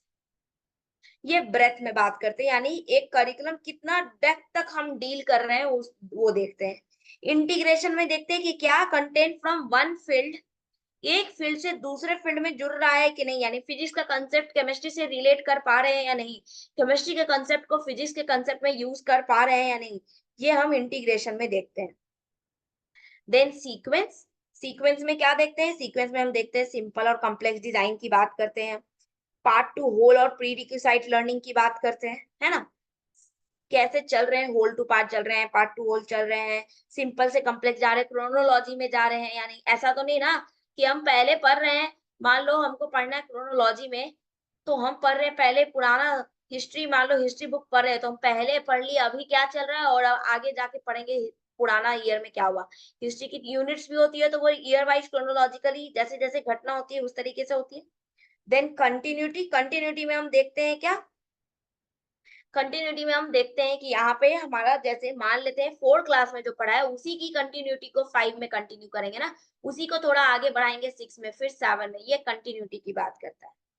आर्टिकुलेशन, जहां पे हम क्या, इंटर रिलेटेडनेस पूछा हुआ है एग्जाम में, इंटर रिलेटेडनेस देखते हैं सब्जेक्ट का, है ना, हर सब्जेक्ट का हर एस्पेक्ट का करिकुलम है, मतलब हॉरिजॉन्टल भी और वर्टिकल भी है, मतलब हम देखते हैं क्या सेम क्लास में भी इंटर रिलेशन है और डिफरेंट क्लास में भी है कि नहीं, हम ये देखते हैं इसमें। यानी कि अगर हम ट्रिग्नोमेट्री पढ़ा रहे हैं तो हम देख रहे हैं कि क्या ट्रिग्नोमेट्री का रिलेशन आगे की क्लासेस में या पीछे जिस क्लास में पढ़ के आए उससे क्लियर है कि नहीं है, सेम क्लासेस में रिलेट करते हैं कि उसका कैसे यूज है, तो ये आर्टिकुलेशन बात करता है। एंड देन बैलेंस, बैलेंस जहां पे हम करिकुलम को बैलेंस करने की कोशिश करते हैं, मेंटेन करने की कोशिश करते हैं, जो appropriate weight given to the aspect of design, किस तरीके से डिस्टॉर्शन ना हो, हम इसकी बात करते हैं, आते हैं उस पे भी। अब इंटीग्रेशन और आर्टिकुलेशन की बात करते हैं।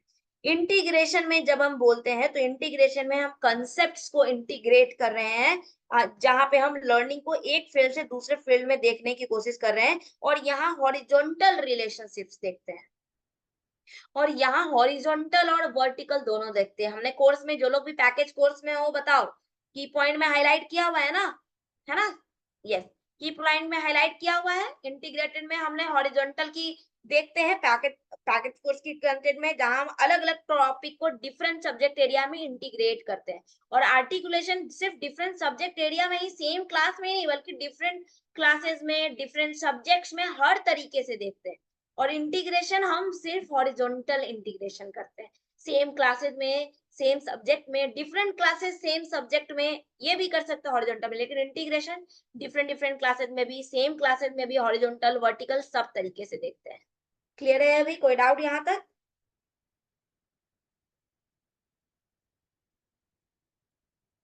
नेक्स्ट आते हैं, हमारा करिकुलम डिजाइन दो तरीके से होता है। एक ट्रेडिशनली पहले जैसे करते थे, जैसे पहले करिकुलम को कैसे पहले से गाइडलाइंस फॉलोड है, हम उसको फोकस करें। क्लासरूम में टीचर ऑथोरिटी फिगर होती थी, टीचर के लेक्चर ज्यादा देती थी, और मिनिमल अपॉर्चुनिटी मिलता था डेमोक्रेटिक पार्टिसिपेशन के, और इसलिए बहुत ज्यादा नैरो होने की वजह से क्रिटिसाइज भी होता था। वही कंटेम्प्रेरी करिकुलम डिजाइन की बात करें, यानी जो प्रेजेंट मॉडल है, इससे एग्जाम में आया हुआ है, तो ये क्या है, नीड एनालिसिस को फोकस करता है, ऑब्जेक्टिव्स फॉर्मुलेट करने में हेल्प करता है, कैसे हम कंटेंट को ऑर्गेनाइज कर रहे हैं, सेलेक्ट कर रहे हैं, कैसे करिकुलम इंप्लीमेंट कर रहे हैं, करिकुलम इवेल्युएट कैसे कर रहे हैं, ये सारा हमारा कंटेम्प्रेरी मॉडल में बोलता है। और इसी ट्रेडिशनल और कंटेम्प्रेरी मॉडल से हम लोग क्या पढ़ते हैं, डिफरेंट डिफरेंट टाइप्स के मॉडल्स के बारे में डिजाइन पढ़ते हैं। ट्रेडिशनल से शुरू करते हैं, traditional, contemporary model, academic discipline model, competency, social function, individual need, outcome, intervention, CIPP model. तो सबसे पहला ट्रेडिशनल और कंटेम्प्रेरी तो देख लिया। अकाडमिक मॉडल पे आते हैं। ये नाम ही है डिसिप्लिन, और डिसिप्लिन यानी सब्जेक्ट क्या पढ़ाने वाला है, कौन सा टॉपिक कवर करने वाले हैं, उस टॉपिक की ऑब्जेक्टिव क्या होगी, कैसे जनरलाइज करने वाले, और क्या इंटेलेक्चुअल डिसिप्लिन की फोकस करने वाले। ये मेरा अकाडमिक सब्जेक्ट बात करता है। ये मेरा कौन बात करता है, अकाडमिक डिसिप्लिन। देन होता है हमारा, इसी एकेडमिक डिसिप्लिन की बात करें तो डिसएडवांटेज क्या हो जाता है, भाई इतना इंटीग्रेशन नहीं हो पाता। सब्जेक्ट फोकस कर रहे हैं ना, तो हमको कोई मतलब नहीं है कंसेप्ट मिल रहा है कि नहीं, मेरा सब्जेक्ट क्लियर होना चाहिए। ऑथोरिटी की जो है लैक हो जाती है, क्योंकि यहाँ टीचर भी नहीं डिसाइड कर सकता, सब्जेक्ट डिसाइड कर रहा है, याद रखना। लैक ऑफ ऑथोरिटी हो जाती है, लर्नर का डेवलपमेंट कम होने लगता है, पैसिविटी आने लगती है, तो ये सब की वजह से इसको क्रिटिसाइज भी किया गया। नेक्स्ट आते हैं हम कॉम्पिटेंसी बेस्ड मॉडल, उसको पहले कर लेते हैं, तब आएंगे आउटकम। कॉम्पिटेंसी बेस्ड मॉडल, जो कि कॉम्पिटेंसी हम लोग पहले भी अलग क्लासेस में भी पढ़े हैं, यूनिट 4 में पढ़े हैं। कॉम्पिटेंसी जो कॉम्पिटेंट की बात करता है ना। कॉम्पिटेंसी बेस्ड मॉडल हमारी यूनिक एबिलिटीज को देखता है, और इसीलिए कॉम्पिटेंसी बेस्ड मॉडल क्या है, ये नहीं कि हम लोग उसमें मास्टरी देख रहे हैं, सब कुछ देख रहे हैं तो समेटिव है। क्या है वो, फॉर्मेटिव है। क्यों? क्योंकि हम कॉम्पिटेंट देख रहे हैं कि जितना पढ़ाया है वो चीज हमारा कवर अप हो रहा है कि नहीं। एग्जाम में पूछा था, इस बार आया था, तो याद रखना ये कॉम्पिटेंसी है। हम अगेन इसी कॉम्पिटेंसी को हम समेटिव भी बोल सकते हैं, कब, जब हम पूरा पढ़ा लिया और तब लास्ट में कॉम्पिटेंट हुए हैं कि नहीं वो देख रहे हैं, तो समेटिव भी हो सकता है, ध्यान रखना। ठीक है, ये हमारा कॉम्पिटेंसी बेस्ड मॉडल, जो हमारे नॉलेज, स्किल, इन सब की बात करता है। देन होता है हमारा activity based model. Activity based model जो एक्टिविटी पे बेस्ड है, जहाँ पे लर्निंग बाय डूइंग, जहाँ टीचर कुछ गेम्स लेके आ रही है, मैथ से मैथमेटिक्स इंग्लिश के लिए अलग अलग वर्क्स प्रोवाइड करा रही है, स्किल्स फन वे इंटरैक्टिव वे कर रही है, ये चीज हमारा क्या, एक्टिविटी बेस्ड मॉडल। देन हमारा सोशल रिकंस्ट्रक्शनिज्म, जो कि करिकुलम और सोशल पॉलिटिकल इन सब के बीच में सोसाइटी को कैसे डेवलप करना है, कैसे जो है एजुकेशन से सोशल चेंज हो रहा है, कैसे जो यूनिवर्सल ऑब्जेक्टिव और कंटेंट को हम रीसेप कर रहे हैं, टीचर रेशनल हो रही है, टीचर स्टूडेंट के गोल्स को सर्व कर रही है। ये सब जब हम बात करते हैं, तो ये मेरा क्या होता है, सोशल फंक्शनल एक्टिविटी मॉडल होता है।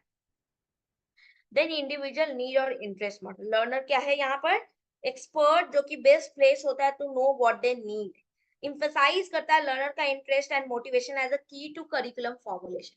कैसा की, किस चीज का की, करिकुलम फॉर्मुलेट कैसे कर रहे हैं उस चीज का।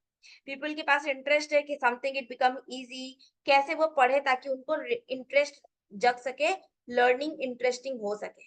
ये इंडिविजुअल इंटरेस्ट मॉडल, इंडिविजुअल का नीड और इंटरेस्ट मॉडल। देन हमारा outcome based integrative model, outcome यानी आउटकम पे फोकस कर रहा है, इंटीग्रेटिव यानी हम इंटीग्रेट कर रहे हैं। तो किस चीज को इंटीग्रेट करें, तो हमारा कंटेंट क्या है, टीचिंग क्या होगा, लर्निंग मेथड, असेसमेंट क्या है, इनको ध्यान में रख करके हम आउटकम डिजाइन कर रहे हैं। ये मेरा आउटकम बेस्ड लर्निंग मॉडल होता है, ये मेरा आउटकम बेस्ड लर्निंग मॉडल होता है। क्लियर है, कोई डाउट इसमें?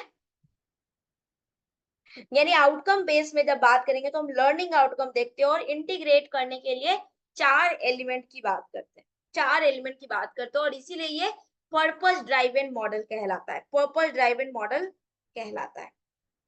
अब इसी आउटकम बेस एग्जाम में आया हुआ है, इसी आउटकम बेस में दो मॉडल होते हैं, लीनियर ऑब्जेक्टिव मॉडल जो कि किसका है, टाइलर का है, और इसीलिए देखो टाइलर में था ना OSOE, तो यहाँ भी है हमारा OSE। OE आउटकम क्या है, सब सिलेक्शन ऑफ कंटेंट कर रहे हैं, देखो फिर उसको ऑर्गेनाइज एंड देन इवेलुएट, और उसी में इंटरेक्शन मॉडल, यानी ये जो चार लेवल हमारा डिसाइड किया हमने, ये चार जो चीजें डिसाइड की, ये आपस में इंटरैक्टिव भी होते रहते हैं, ये आपस में इंटरैक्टिव भी होते रहते हैं, और इसीलिए टाइलर मॉडल वेरी इंपॉर्टेंट। ये देखो लीनियर मॉडल का ऑब्जेक्टिव लर्निंग एक्सपीरियंस है, लर्निंग एक्सपीरियंस को ऑर्गेनाइज करना और इवेलुएट करना। एक मिनट में।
तो ये हमारा क्या मॉडल जो है लीनियर इन नेचर है, starting from objectives and and कहाँ से हो रहा है, इवैल्यूएशन से हो रहा है, एंड कहाँ पे हो रहा है, इवैल्यूएशन पे हो रहा है। और इंटरेक्शन मॉडल आपस में क्या कर रहे हैं, एक दूसरे से इंटरैक्ट कर रहे हैं, एक दूसरे से इंटरैक्ट कर रहे हैं, और इसी के बेस पे हमारा दो मॉडल कौन सा आया, पढ़ते हैं, टाइलर और व्हीलर का मॉडल। टाइलर मॉडल जो कि राल्फ टाइलर 1940s में, ये लीनियर मॉडल थे, लेकिन व्हीलर मॉडल हमारा साइक्लिक मॉडल थी। टाइलर मॉडल में चार मेन कंपोनेंट थे, OSO और E, और इसमें याद रखना, इसमें हम एक लर्निंग एक्सपीरियंस को ही सेलेक्ट कर रहे हैं और ऑर्गेनाइज कर रहे हैं, इसमें कंटेंट का कोई भी कंसेप्ट नहीं था, कोई सेपरेट कंपोनेंट नहीं था। लेकिन व्हीलर मॉडल में पांच फेज था, जहां हम गोल को ऑब्जेक्टिव, लर्निंग एक्सपीरियंसेस, और इसमें एक कंटेंट मॉडल भी इन्वॉल्व था। उसी तरीके से ओ लर्निंग एक्सपीरियंसेस को सेलेक्ट करना और उसी एक्सपीरियंस के साथ कंटेंट को भी सेलेक्ट किया है, देन एक्सपीरियंस और कंटेंट दोनों को ऑर्गेनाइज किया और देन इवेल्युएट किया। ये व्हीलर और टाइलर मॉडल में हमारा था, व्हीलर और टाइलर मॉडल में हमारा था। देन हमारा प्रोडक्ट मॉडल, ये प्रोडक्ट मॉडल क्या बोलता है, प्रोडक्ट मॉडल बोलता है जिसमें टीचर का कंट्रोल ज्यादा और स्टूडेंट का कंट्रोल कम है। टीचर सारा कुछ डिसाइड करिए, plan, behavioural language, assessment, structure, सब कुछ, और प्लान बाय टीचर हर कुछ हो रहा है और बच्चे उसको फॉलो अप कर रहे हैं। वही प्रोसेस मॉडल में उल्टा है, टीचर का कंट्रोल कम है और बच्चे अपने सोशल लाइफ स्किल्स, इन्वायरमेंट, उनकी लर्निंग एक्टिविटीज, बच्चों का चॉइस ज्यादा अफेक्ट कर रहे हैं। और इसीलिए product model teacher as an expert focus करता है, और process model teacher as an facilitator focus करता है, teacher as an facilitator focus करता है। नेक्स्ट आते हैं स्टफल बीम का हमारा। स्टफल बीम का मॉडल की बात करें तो स्टफल बीम का जो मॉडल है वो हमारा CIPP मॉडल है, CIPP मॉडल, और ये चार तरीके के डिसीजन पे बेस्ड होता है। प्लानिंग डिसीजन हमारा, क्या प्लान कर रहे हैं, स्ट्रक्चरिंग डिसीजन, प्लानिंग डिसीजन है ना, जिसमें हम क्या प्लान कर रहे हैं, ऑब्जेक्टिव, स्ट्रक्चरिंग डिसीजन जहां प्रोसीजर कैसे डिजाइन कर रहे हैं, इम्प्लीमेंटिंग डिसीजन जैसे कैसे यूटिलाइज करें, कंट्रोल करें, एंड देन रिसाइकलिंग जैसे कैसे हम जो भी अटेन किए उसको जज कर रहे हैं, उसको जज करें। और ये 3 डिसीजन भी 3 स्टेप्स पे डिपेंडेंट था हमारा। और 3 स्टेप्स हमारा क्या है? पहला स्टेप, कैसे हम इंफॉर्मेशन जो नेसेसरी इंफॉर्मेशन है कलेक्शन के लिए उसको हम डेलिनेट कर रहे हैं, कैसे उससे इंफॉर्मेशन ऑब्टेन कर रहे हैं। और तीसरा, कैसे इंफॉर्मेशन हम अपनी इंटरेस्टेड पार्टी तक पहुंचा रहे हैं, अपनी इंटरेस्टेड पार्टी तक पहुंचा रहे हैं। और उसी 3 पॉइंट पे, ये 4 डिसीजन की बेसिस पे हमारा 4 चीज आता है। यही डिसीजन टाइप 4 इवैल्यूएशन देता है, कंटेक्स्ट, इनपुट, प्रोसेस और प्रोडक्ट। कंटेक्स्ट की बात करें तो कंटेक्स्ट में हमको क्या कर रहे हैं, व्हाट शुड बी डू, है ना, how should we do it, इस तरीके के क्वेश्चन पूछा जाता है। Are we doing it as plan, जैसे हम प्लान कर रहे हैं वैसे ही, कि या क्या प्रोग्राम काम कर रहा है। और हर स्टेप में हमारा फॉर्मेटिव और समेटिव दोनों होता है, पूछा हुआ एग्जाम में, याद रखना। हर स्टेप में चाहे कंटेक्स्ट हो तो हम देखेंगे फॉर्मेटिवली और समेटिवली। और ये कौन कंसेप्ट दिए? माइकल स्क्रेवन ने। बिफोर द प्रोग्राम हम देखेंगे कि नीड क्या है बच्चे का, आफ्टर द प्रोग्राम क्या वो नीड फुलफिल हुआ, उसका इफेक्ट हुआ। इनपुट, बिफोर द प्रोग्राम क्या क्या इनपुट में देखना है, आफ्टर द प्रोग्राम देखेंगे क्या वो हमारा हुआ, जो हम डिजाइन चाहते थे वो डिजाइन दिया जा रहा है। प्रोसेस, बिफोर में फॉर्मेटिव में देखेंगे क्या वो काम हो रहा है, इज इट बीइंग डन। और प्रोडक्ट, आफ्टर समेटिव में देखेंगे क्या डिजाइन वेल एग्जीक्यूट हुआ है जैसे हम चाहते हैं। एंड देन प्रोडक्ट, प्रोडक्ट में क्या सक्सीड हो रहे हैं और क्या आउटकम वही है जो हम चाहते थे। इस तरीके से हम हर लेवल पे क्वेश्चन पूछे। और इसलिए कंटेक्स्ट इवैल्यूएशन का गोल में आता है हमारा बेनिफिशियरी, ये सब बेसिस पे हम देखते हैं। और मैं जब भी बोलती हूँ, याद होगा आप लोगों को, मैं बोलती हूँ जब भी किसी का कंटेक्स्ट आए तो हम इन्वायरमेंट रिलेटेड बात करते हैं। इसलिए देखो, बैकग्राउंड, नीड, रिसोर्सेज, ये बात करें। देन इनपुट में प्लान्स आया एग्जाम में, किस चीज का इनपुट है, तो स्टेक होल्डर, स्ट्रेटेजी, बजट, ये सारा, है ना। देन हमारा प्रोडक्ट इवैल्यूएशन जैसे इम्पैक्ट, इफेक्टिवनेस, सस्टेनेबिलिटी, एडजस्टमेंट, ये हमारा आउटकम है प्रोडक्ट इवैल्यूएशन। और देन प्रोसेस इवैल्यूएशन, जहां हम डेवलप, इंप्लीमेंट, मॉनिटर और फीडबैक की बात करते हैं, मॉनिटर और फीडबैक की बात करते हैं। तो ये हमारा क्या है, सीआईबीपी मॉडल है। ये हमारा सीआईबीपी मॉडल का कंसेप्ट है, जहां पे नीड डिटरमाइन कर रहे हैं, अपॉर्चुनिटी, इनपुट में एसेस कर रहे हैं स्कूल को क्या कैपेसिटी है, क्या चीज है, प्रोसेस में प्रोसीजरल डिजाइन, और प्रोडक्ट में हम फाइनली ऑब्जेक्ट अचीव हुआ है या नहीं हुआ है हम ये देखते हैं, हुआ है या नहीं हुआ है हम ये देखते हैं। एंड एक और मॉडल हमारा क्या, इंटरवेंशन मॉडल। और ये किस चीज के लिए, इंक्लूसिव के लिए। ये इंटरवेंशन को रिस्पॉन्ड करता है। ये किनके लिए, जो माइल्ड डिसेबिलिटी वाले बच्चे हैं उनके लिए। और इसमें टायर वाइज डिसाइड होता है, टायर 1, टायर 2 और टायर 3। टायर 1 में यूनिवर्सल प्रोग्रामिंग, यानी सबके लिए हम वो रखते हैं, ऐसा कंटेंट सेलेक्ट करते हैं जो सबके लिए एसेसिबल हो, सब पढ़ सकते हो। जो इसमें फंसते हैं उन बच्चों के लिए टायर 2 ग्रुप लेके जाते हैं, जो एक छोटा छोटा ग्रुप बनाते हैं और तब पढ़ाना शुरू करते हैं। और अगर कोई इसमें भी फंस रहा है तब उसको स्पेशल इंटरवेंशन देते हैं। टायर 3 में इंटेंस इंडिविजुअलाइज इंटरवेंशन देते हैं, इंटेंस इंडिविजुअलाइज इंटरवेंशन देते हैं। यानी इस केस में यूनिवर्सल में सबसे ज्यादा बच्चे होते हैं, उससे कम टायर 2 में होते हैं, और देन फाइनली 5% बच्चे जो है टायर 3 में होते हैं। 5% बच्चे हैं जो कहाँ होते हैं, टायर 3 में होते हैं। क्लियर है, कोई डाउट?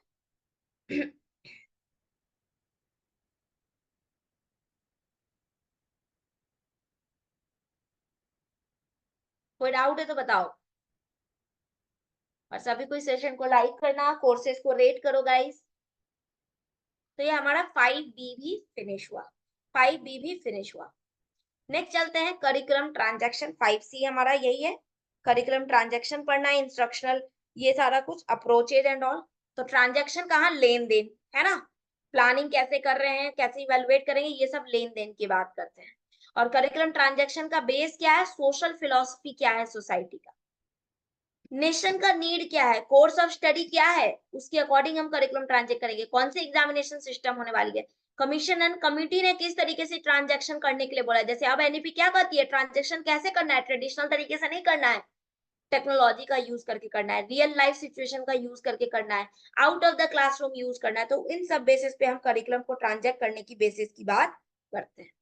यानी जब करिकुलम ट्रांजेक्ट करते हैं तो क्या क्या तरीके से इनहांस कर सकते हैं, तो instruction system, instruction media, instruction technique और instruction materials. Instructional materials, system की बात करें तो सिस्टम क्या, जब हम इन सिस्टम एनालिसिस की तरह जब हम इंटर रिलेटेड कंपोनेंट्स या इंटर डिपेंडेंट बात करें कैसे टीचिंग लर्निंग के प्रोसेस को कर रहे हैं, सेवरल कंपोनेंट एक साथ कैसे काम कर रहे हैं, हम ये इंस्ट्रक्शन सिस्टम में बात करते हैं। इंस्ट्रक्शनल मीडिया की बात करें तो मीडिया क्या है हमारा, वैसे मटेरियल या रिसोर्सेज जो एजुकेटर यूज कर रहा है अपनी इंस्ट्रक्शनल ऑब्जेक्टिव को अचीव करने में, और उसके अंदर ये सारे इंस्ट्रक्शनल मीडिया हमारे हो गए इन्वायरमेंट से, है ना, कंप्यूटर से, डिस्प्ले बोर्ड टीचर यूज कर रहा है, और ये सब इंस्ट्रक्शनल मीडिया टाइप हो।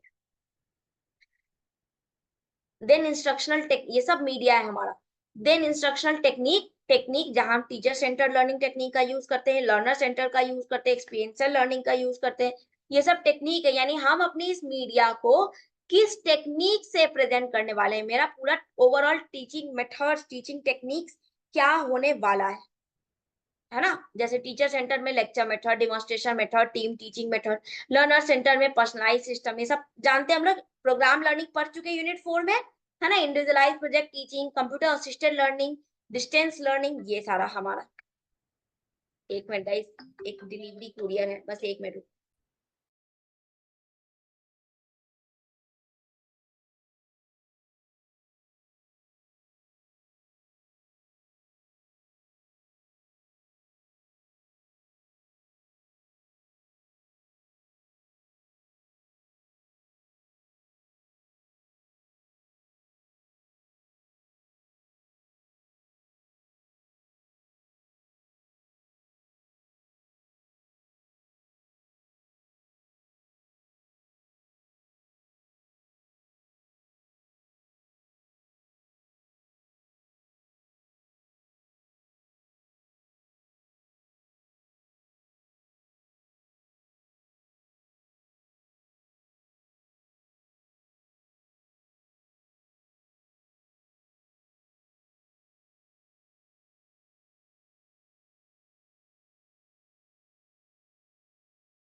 सॉरी गाइस, एक रिटर्न के लिए आए थे लेकिन अभी वो मेरे एड्रेस पे पहुंचे नहीं।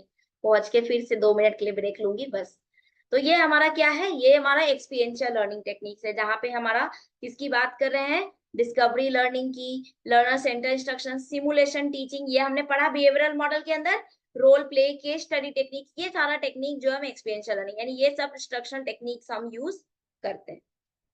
ये सारा इंस्ट्रक्शन टेक्निक जो है हम यूज करते हैं जब हम बात करते हैं इसमें। सिमुलेशन में हम जानते हैं सिमिलर टाइप का एक सॉफ्टवेयर, जैसे मान लो एरो हेलीकॉप्टर सीखना है, एरोप्लेन सीखना है, वहां पे रोल प्ले में क्या करते हैं, हम कोई रोल दे देते हैं, जैसे डेविड कोल ने रोल प्ले को क्या बोला था कि एक ऐसा जहां पे हम एक्सपीरियंस को ट्रांसफॉर्म कर रहे हैं, है ना। हाँ बिल्कुल आर्टिस्ट, ये हमारा रोल प्ले था।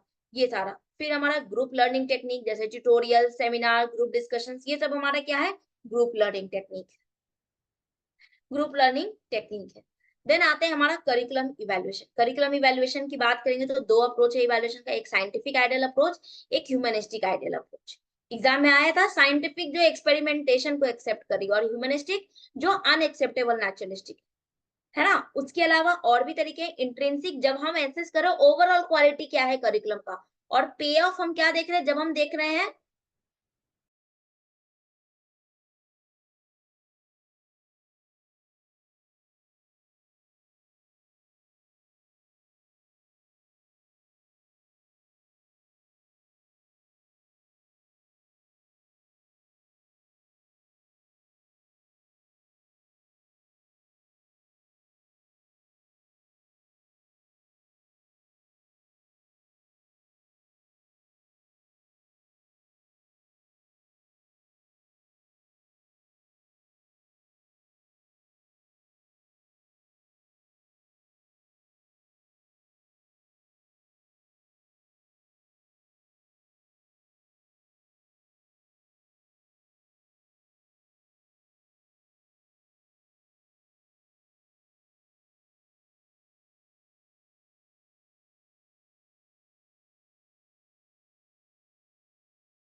क्या हुआ मुजफ्फर?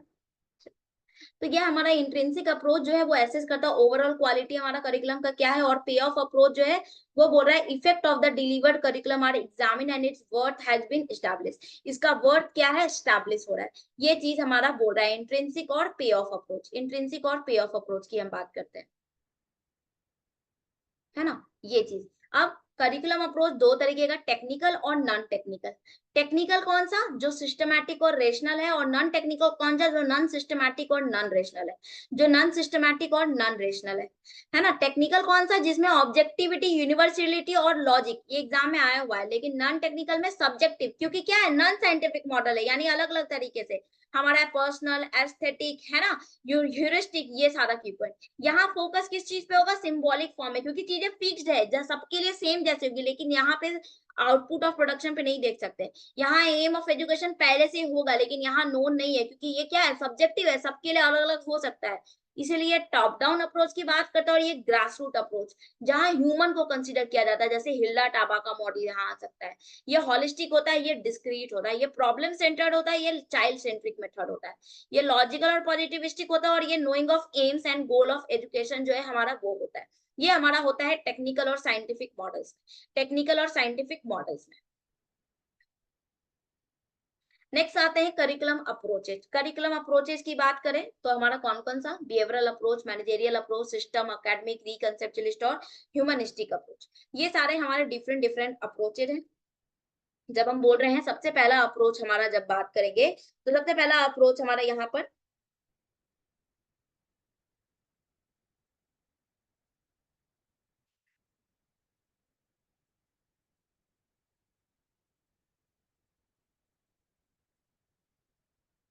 Behavioural approach. और हम जानते हैं बिहेवियरल का की पॉइंट क्या है, ऑब्जर्वेबल है और मेजरेबल होता है। ऑब्जर्वेबल और मेजरेबल होता है बिहेवियरल अप्रोच, है ना। ऑब्जर्वेबल और मेजरेबल, यहाँ बिहेवियरिज्म को कैसे कंसीडर करते हैं कि हम ह्यूमन बिहेवियर को ऑब्जर्व भी कर सकते हैं, मेजर भी कर सकते हैं और प्रिडिक्ट भी कर सकते हैं, चेंजेबल होता है ये सारा। हम और इसी बेसिस पे करिकुलम अप्रोच को ध्यान रखते हैं, यानी यहाँ पे करिकुलम इस बेसिस पे डिसाइड करते हैं कि हम बिहेवियर में चेंज ला सके। साइंटिफिक प्रिंसिपल्स में, साइंटिफिक प्रिंसिपल पे ये बेस्ड होता है ना। पहला चार हमारा किस पे है, हमने पढ़ा है, पहला चार साइंटिफिकली फोकस्ड है, और फिर नेक्स्ट जो है वो हमारा नॉन साइंटिफिक मॉडल के अंदर आता है। नेक्स्ट है हमारा मैनेजेरियल अप्रोच। मैनेजेरियल अप्रोच क्या है हमारा, जब हम मैनेजमेंट की बात करते हैं, जहां पे हम ऐसे अप्रोचेस की बात करते हैं जहां सोशल सिस्टम किसी ऑर्गेनाइजेशन, थ्योरी, है ना, नॉर्म्स और बिहेवियर के साथ रिलेटेड है। देन हमारा सिस्टम अप्रोच। सिस्टम अप्रोच की बात करेंगे तो सिस्टम अप्रोच क्या है, जहां लाइन स्टाफ रिलेशन की बात करें। बिहेवियरल अप्रोच का अलग अलग नाम भी है, जैसे logical, conceptual, empiricist, experientialist, rational, scientific, scientific है इसीलिए, है ना। देन हमारा क्या, सिस्टम अप्रोच, जहां पे हम इंटर रिलेशंस की बात करें, इंटर एस्पेक्ट्स क्या करते हैं, डिसीजन कैसे लिया जा रहा है वो सबको रिकॉल करेंगे, इसीलिए लाइन स्टाफ ऑर्गेनाइजेशन होता है यहाँ पर। मतलब हर एक पर्सन, हर एक चीज जो है इंटरएक्ट, इंटर रिलेटेड होता है, इंटरकनेक्टेड होता है, ठीक है।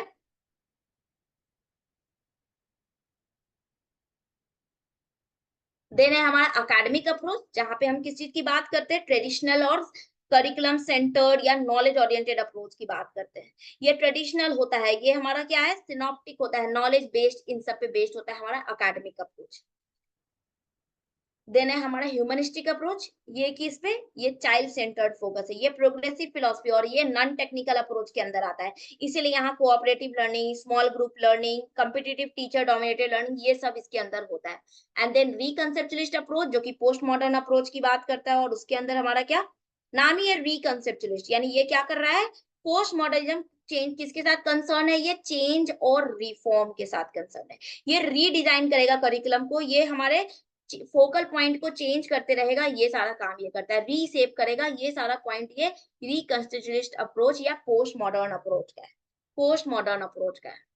उसके अलावा भी हमारे कई सारे अलग अलग मॉडल्स हैं, मैंने आप लोगों को किया था कि ये सारा नाम में ध्यान रखना, इन केस हमारा अगर एग्जाम में आता है। जैसे हम लोग जो पढ़ रहे थे वो कौन सा पढ़ रहे थे, वो ऑन्स्टीन एंड हंकिन के द्वारा दिया हुआ, हम लोग ऑन्स्टीन एंड हंकिन्स के द्वारा दिया हुआ करिकुलम अप्रोच पढ़ते, लेकिन उसके अलावा भी लोगों ने दिया है, जैसे कि आइजनर ने ये सारा दिया, कंसेप्ट सब में लगभग वही है। देखो ये भी बात की उसी, जैसे मैकनील ने कुछ दिया है, तो ये नाम आपको याद रखना पड़ेगा, इंपॉर्टेंट है। तो ये सारा नाम कि किसने कौन सा अप्रोच दिया है, डू डू एक बार बस कहते हैं ना उसको रिकॉल कर लेना। ठीक है। नेक्स्ट आते हैं models of curriculum evaluation. Models of curriculum evaluation में पहला टाइलर मॉडल है। तो टाइलर मॉडल से सबसे पहला क्वेश्चन जो आता है हमेशा यही आता है कि कौन सी तीन सोर्सेस की वो बात करते हैं। तो स्टूडेंट, सोसाइटी और सब्जेक्ट मैटर।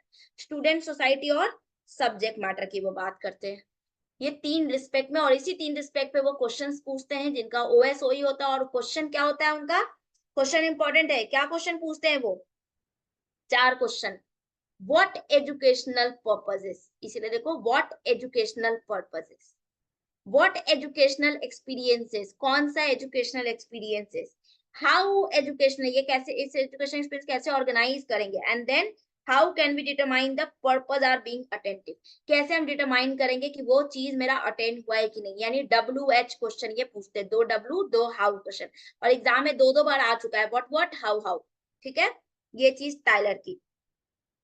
देन आते हैं रॉबर्ट स्टेक का मॉडल, इसको रिस्पॉन्स, इनकी दो मॉडल है, रिस्पॉन्सिव मॉडल और कॉन्टिनेंस मॉडल। रॉबर्ट स्टेक का कॉन्टिनेंस कॉन्ग्रुएंस या रिस्पॉन्सिव मॉडल। रिस्पॉन्सिव मॉडल किसके साथ रिलेटेड है, स्टेक होल्डर के, किसके लिए इवैल्यूएशन किया जा रहा है। और कॉन्टिनेंसी मॉडल किसके साथ रिलेटेड है, कंग्रुएंसी, काउंटेनेंस मॉडल जिसको कहते हैं कंग्रुएंसी, किस चीज की कंग्रुएंसी के साथ, ATO, एंटीसीडेंट मतलब करिकुलम के पहले क्या, ट्रांजैक्शन करिकुलम के करते समय क्या, आउटकम यानी करिकुलम के बाद क्या, ये ATO में वो बात करते हैं। Intended antecedent, observe antecedent, intended transaction, observe transaction, intended outcome और ऑब्जर्व्ड आउटकम, ये हमारा करिकुलम डेवलपमेंट और करिकुलम इवैल्यूएशन में होता है। ये हमारा करिकुलम डेवलपमेंट और करिकुलम इवैल्यूएशन में होता है। यही कॉन्ग्रुएंसी मॉडल, यानी वो देखना चाहते हैं पहले जो हमने डिसाइड किया था और बाद में जो हमको मिला है, क्या उसमें कॉन्ग्रुएंसी है। पहले जो हमने डिसाइड किया था कि हम इस तरीके से ट्रांजैक्ट करने वाले हैं और बाद में जो रियल में ट्रांजैक्ट किए उसमें क्या कॉन्ग्रुएंसी है, यही वो देखते हैं स्टेक। और उनका जो स्टेक होल्डर का फ्री स्टेक होल्डर मॉडल है, यानी जो उनका स्टेक होल्डर का मॉडल यानी रिस्पॉन्सिव मॉडल है, उस रिस्पॉन्सिव मॉडल में क्या देखते हैं, पहले वो इवेल्युएटर से मिलते हैं, क्लाइंट से, देन उसके पास उससे डॉक्यूमेंट से डिस्कस करते हैं, उस प्रोग्राम को क्लोजली ऑब्जर्व करते हैं, देन उसका रियल पर्पस क्या है वो बात करते हैं, देन उसके बाद वो इश्यूज क्या है, प्रॉब्लम्स क्या है उसको आइडेंटिफाई करते हैं, डाटा कलेक्शन को इम्प्लीमेंट करते हैं, ये सारा चीज जो है वो करते हैं। ये सारा चीज जो है वो स्टेक होल्डर के रिस्पॉन्सिव मॉडल में वो करते हैं। ये सारे पॉइंट्स वो रिस्पॉन्सिव मॉडल में करते हैं।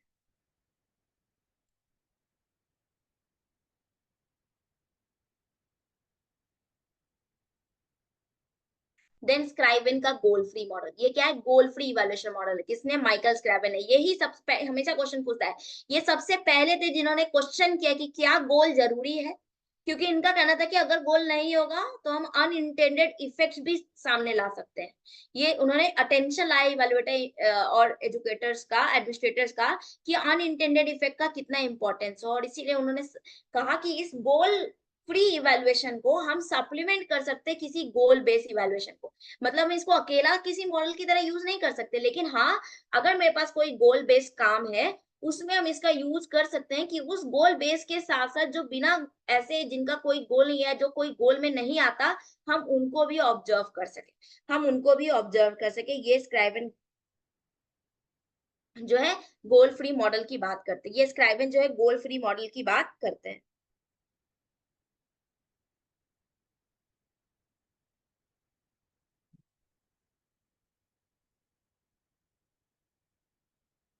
नेक्स्ट है किलपैट्रिक का मॉडल। किलपैट्रिक का मॉडल क्या बोलता है, तो ये आया एग्जाम में, लेवल ऑफ लर्निंग इवैल्यूएशन, याद रखना लर्निंग के इवैल्यूएशन को लेवल की बात कर रहा है, चार लेवल, RLBE बोलो, RLBT बोलो, RLTE बोलो, RLBR बोलो, जो भी। रिएक्शन, रिएक्शन सबसे पहले यहाँ देखा जाएगा कि आपका क्या रिएक्शन है उस प्रोग्राम के बारे में, क्या सोच रहे हो, क्या आपको लगता है वहां जाना चाहिए, क्या आपको लगता है उसमें पार्टिसिपेट करना चाहिए। लर्निंग, लर्निंग क्या बता रहा है, नॉलेज कैसे इंक्रीज करेंगे, पार्टिसिपेंट्स के स्किल को कैसे इंप्रूव करेंगे, और साथ ही साथ उनके एटीट्यूड को कैसे चेंज करेंगे, ये सब लर्निंग बात करता है ना, फॉर्मल हो इनफॉर्मल हो हर तरीके से। देन बिहेवियर, अब देखा आपने आपका एटीट्यूड चेंज हुआ कि नहीं, अगर चेंज हुआ तो क्या आप उसको ट्रांसफर कर रहे हो, क्या उस लर्निंग को कहीं और यूज कर रहे हो, ये हम ट्रांसफर में देखते हैं। और देन आखिरी क्या, इवेल्युएट, इवेल्युएट में क्या देखते हैं हम, इवेलुएट में हम देखते हैं यहाँ पर कि क्या हमारा जो लर्निंग, यानी जो जो पॉइंट्स हमने सोचा था, क्या वो पॉइंट्स हमारा सक्सेस हो रहा है या नहीं हो रहा है, क्या वो पॉइंट्स हमारा सक्सेस हो रहा है। यानी हमने अगर यहाँ सोचा था कि अगर इस ये हम वर्कशॉप कराएंगे तो उनका ये फायदा होगा, चाहे वो हर तरीके से प्रोग्राम सक्सेस होना, परफॉर्मेंस सक्सेस होना, overall outcome, each and every individual का सेटिस्फैक्शन, क्या वो सब कुछ यहाँ फॉलो हो रहा है। तो ये चीज हमारा इसके अंदर इवेल्युएशन मॉडल के अंदर आता है, ये चीज हमारा इवेल्युएशन मॉडल के अंदर आता है। क्लियर है, कोई डाउट है?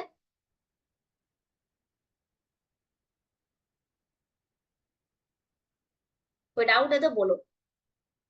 फिर इसके अलावा भी हमारे पास और एग्जाम में क्वेश्चन आया था, जैसे ब्रैडले का एक बार आया था, मॉडल फॉर करिकुलम डेवलपमेंट के लिए, ये किस चीज पे, इफेक्टिवनेस की बात करते हैं, है ना। और इन्होंने 10 इंडिकेटर दिया, हो सकता है एग्जाम में 10 इंडिकेटर चुनने के लिए आ जाए और हो सकता है नहीं भी आए, याद रखेंगे। ये 10 इंडिकेटर की बेसिस पे उन्होंने कहा था कि हम किसी करिकुलम को बता सकते हैं कि वो करिकुलम मेरा इफेक्टिव है या नहीं। वो, और दूसरा हमारा आइजनर का कॉन्सियरशिप मॉडल, ये किस चीज पे बात करते थे, ये कैसे हम क्रिटिसाइज कर रहे हैं, कैसे हम फीडबैक दे रहे हैं, अप्रिशिएट कर रहे हैं इस पे। और इन्होंने दो कंस्ट्रक्ट बोला, एक कॉन्सियरशिप जो किस तरीके कला है एप्रिसिएशन का, और दूसरा उन्होंने बोला उस एप्रिसिएशन को डिस्क्लोज करना, किसी को बताना क्रिटिसिज्म है। क्या है क्रिटिसिज्म है, किस तरीके से हम डिस्क्लोज करें उस एंटाइटी को। और उन्होंने ये आइडिया एस्थेटिक और आर्ट्स का एजुकेशन से क्वालिटेटिव एप्रिसिएशन के तहत लिया, क्वालिटेटिव एप्रिसिएशन के तहत लिया। इसके अलावा मॉडल्स ऑफ करिकुलम इवैल्यूएशन भी दो तरीके से डिवाइडेड है, साइंटिफिक और क्वालिटी। अब ये नाम के लिए आपको प्रोवाइडेड है, याद रखना। हमारे सिलेबस में तो ये है स्टेक, किस में आ रहा है देख लो, ह्यूमनिस्टिक में आ रहा है। कॉन्ग्रुएंसी वाला हमारा किस में आ रहा है, क्वांटिटेटिव में आ रहा है ना। फिर हमारा सफल बीम का इनपुट आउटपुट, ये भी क्वांटिटेटिव में आ रहा है ना। आइजनर हमारा इससे ही से क्वेश्चन आया था, ये क्वालिटेटिव में आ रहा है, तो ध्यान रखना हमारा। ठीक है, ये सारा भी हमारा अलग अलग मॉडल है। पैकेज कोर्स में तो मैंने कुछ कुछ का आपको स्टेप्स भी बताया है ना, कुछ कुछ के स्टेप्स भी सामने रखे हैं आप लोगों के लिए। तो ये सारा जो पॉइंट्स है हमारे लिए यहाँ पर एग्जाम में आया हुआ है। माइकल का मैथ्स इवैल्यूएशन मॉडल भी है हमारा, है ना, ये सारा पीडीएफ में मैंने डाल दिया है, आप इसको देख लेना। हर में प्रोवू का डिस्क्रिपेंसी मॉडल में क्या था, है ना, प्रोवू के 5 स्टेज मॉडल थे, design, installation, process, product, cost, DIPPC, DIPPC, ये है हमारा। नेक्स्ट चलते हैं नेक्स्ट यूनिट, यूनिट 5 देखिए। सबसे पहले बात करते हैं करिकुलम चेंज। करिकुलम चेंज क्या है, जब बदलाव ला रहे, यानी करिकुलम में कुछ ना कुछ नया मॉडिफिकेशन ला रहे, कुछ नया डायरेक्शन करे, कुछ करिकुलम में ट्रांसफॉर्मेशन कर रहे, ये करिकुलम चेंज। और करिकुलम चेंज को मैकनील ने कहा करिकुलम चेंज अलग अलग तरीके से, जैसे पहले बोला सब्स्टिट्यूशन। सब्स्टिट्यूशन में क्या कर रहे हैं, किसी नए एलिमेंट को सब्स्टिट्यूट कर रहे हैं जो ऑलरेडी प्रेजेंट था उससे। जैसे मान लो कोई पुरानी टीचर छुट्टी पे होती है तो दूसरे टीचर जाते हैं ना, नए टीचर उस समय जाते हैं। तो वैसे ही यहाँ भी अल्टरेशन में, जैसे हमारा लहंगा में खरोच लग गया तो हम मॉडिफिकेशन अल्टर करके उसी लहंगे में कुछ नया एड ऑन कर देते हैं, तो वो अल्टरेशन है। करिकुलम में भी हम कुछ एड ऑन कर देते हैं, कंसेप्ट एड ऑन कर देते हैं, या ये चीज। प्रिटर्वेशन क्या होता है, प्रिटर्वेशन जब हमारा टाइम क्या हो जाता है, एलोकेट, जो टीचर को टाइम दिया गया उसमें डिस्टर्बेंस क्रिएट हो जाता है। एग्जाम में भी आया हुआ है ये। यानी कि जैसे टीचर को 10 दिन मिला है किस करिकुलम को पढ़ाना है, जैसे मान लो मैंने सोचा था कि ये क्लास मेरी मुश्किल से 1 घंटा 20 मिनट में मैं फिनिश कर दूंगी, लेकिन क्या हो गया, 1.5 घंटा लग गया। क्यों, क्योंकि बीच में कुछ कुछ डिस्टर्बेंस आ गया। तो ये डिस्टर्बेंस को कैसे हम एडजस्ट कर रहे हैं, दैट इज प्रिटर्वेशन। कंप्लीट भी कर रहे हैं और एडजस्ट भी कर रहे हैं। देन है रीस्ट्रक्चरिंग। रीस्ट्रक्चरिंग में क्या, जहां पे हम पूरे होल सिस्टम को रीस्ट्रक्चर कर रहे हैं, पूरा डिमांड हर कुछ नया लाने की कोशिश कर रहे हैं। एंड देन वैल्यू ओरिएंटेशन, जहां पे वैल्यू ओरिएंटेशन चेंज करता है टेक्स्ट प्लेस, जब टीचर और स्कूल स्टाफ जो है नए फंडामेंटल फिलोसफीज को अडॉप्ट कर रहा है, नए फंडामेंटल फिलोसफीज को अडॉप्ट कर रहा है, ये हमारा क्या, वैल्यू ओरिएंटेशन के अंदर आता है। ये मैकनील ने ये चेंजेस दिया था। देन हमारा ये देखो, यहाँ सारा की पॉइंट भी लिखा है। देन हमारा बेनिस ने भी 3 टाइप का चेंज दिया। प्लान चेंज, जब कोई चीज प्लानिंग के साथ चल रही है, पीपल के पास वॉइस है, वो एग्री हो रहा है और सब कोई साथ में काम कर रहे हैं। कोर्सन, जबरदस्ती कोई चेंज लाया जा रहा है, जैसे कोई ग्रुप डिमांड कर रहा है कि ये बदलाव होना चाहिए, that is coercion. And then interaction change, जहां पे इक्वल पावर दिया जाता है, सभी के पास इक्वल पावर होते हैं, सब जो है इस पे सोचते हैं, पीपल जो है विलिंग है बट अनश्योर है क्या करना है, वो इस चेंज के अंदर आता है। आपस में इंटरेक्ट करते हैं, देन वो चेंजेस करते हैं, देन वो चेंजेस करते हैं।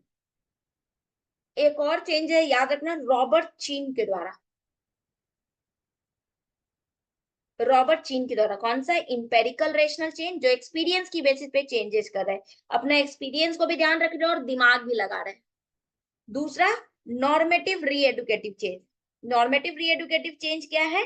जहां हम ह्यूमन को अप्रोच करो, उनको कन्विंस करे कि जरूरत है बदलाव, इसको नॉर्मेटिव री एडुकेटिव चेंज कहते हैं। और तीसरा, पावर स्ट्रेटेजी चेंज। ये वो चेंज है जहां सुपीरियर जो है हायर पावर में वो कोर्स करते हैं कि आपको बदलाव लाने की जरूरत है, बदलाव लाने की जरूरत है।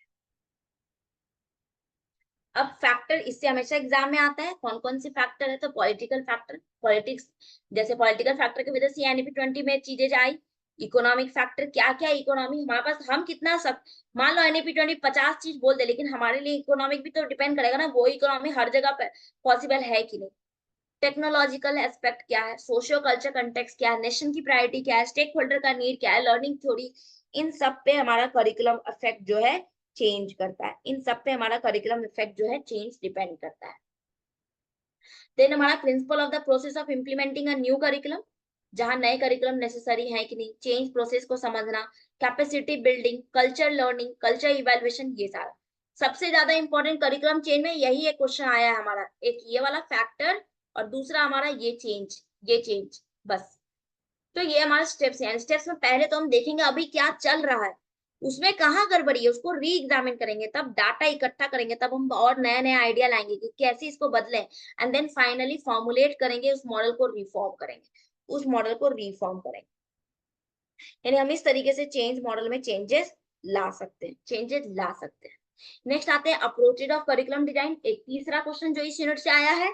पहला है एडमिनिस्ट्रेटिव अप्रोच। ये क्या है? पहला एडमिनिस्ट्रेटिव अप्रोच जिसमें हर एक चीज टॉप लेवल पे करेगा, चाहे वो हेड करे, चाहे वो स्कूल मास्टर करे, चाहे वो प्रिंसिपल, चाहे वो कोई अथॉरिटी, हायर अथॉरिटी करे, जो हेड लेवल पे होंगे, टॉप लेवल पे होंगे, वही करिकुलम चेंजेस के लिए प्रमोट करते हैं, वही बात करते हैं करिकुलम चेंजेस के लिए। यानी यहाँ करिकुलम नीड जो चेंज के प्रेजेंट है वो किसी और के थ्रू होता है, और इसीलिए क्या है, लीस्ट डेमोक्रेटिक है, पूछता है इसमें सिर्फ और सिर्फ हायर, इसमें कोई आपका डिसीजन नहीं लाया जाएगा, जो बोला है वो बदलाव लाना है। नेक्स्ट है हमारा क्या, grass root approach. Hilda Taba ने किया, ये सबसे बेस्ट अप्रोच है, क्योंकि इसमें हर कोई, टीचर से लेके, पेरेंट से लेके, कम्युनिटी से लेके, सब कोई इन्वॉल्व होते हैं, और ये मोस्ट डेमोक्रेटिक अप्रोच है। ये क्या है? मोस्ट डेमोक्रेटिक अप्रोच है, हर कोई इस अप्रोच में इन्वॉल्व होता है, और ये हिल्डा टाबा के भी के अप्रोच में भी आता है। अभी हिल्डा टाबा का स्टेप्स भी देखेंगे। देन डिमॉन्स्ट्रेशन अप्रोच, ये टीचर और स्टूडेंट पे डिपेंड होता है, ये स्मॉल स्केल से लार्ज स्केल पे लेके जाते हैं। कोई टीचर नया स्टेप समझी, कुछ नया आइडिया सोची, उसने क्या किया, उसको इम्प्लीमेंट किया, उस इम्प्लीमेंटेशन को वो अब अगर सक्सेस हुआ तो वो लार्ज स्केल पे गवर्न किया जाएगा, आइडिया दिया जाएगा। ये हमारा क्या, हिल्डा डिमॉन्स्ट्रेशन अप्रोच के अंदर आता है, डिमॉन्स्ट्रेशन अप्रोच के अंदर आता है।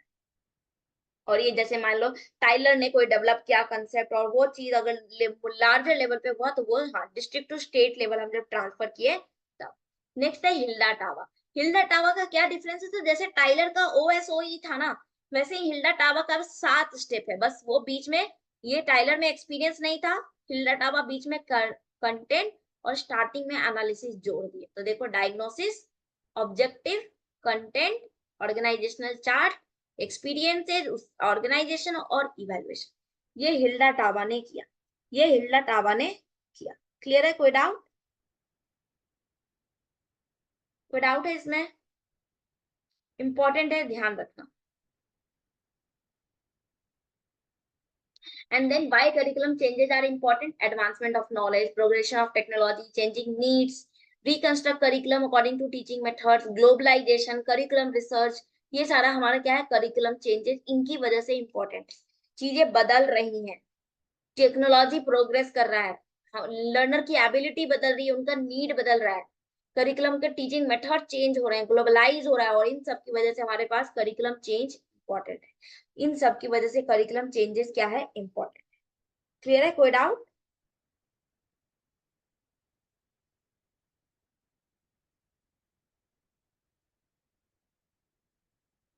नेक्स्ट आते हैं types of curriculum. Types of curriculum,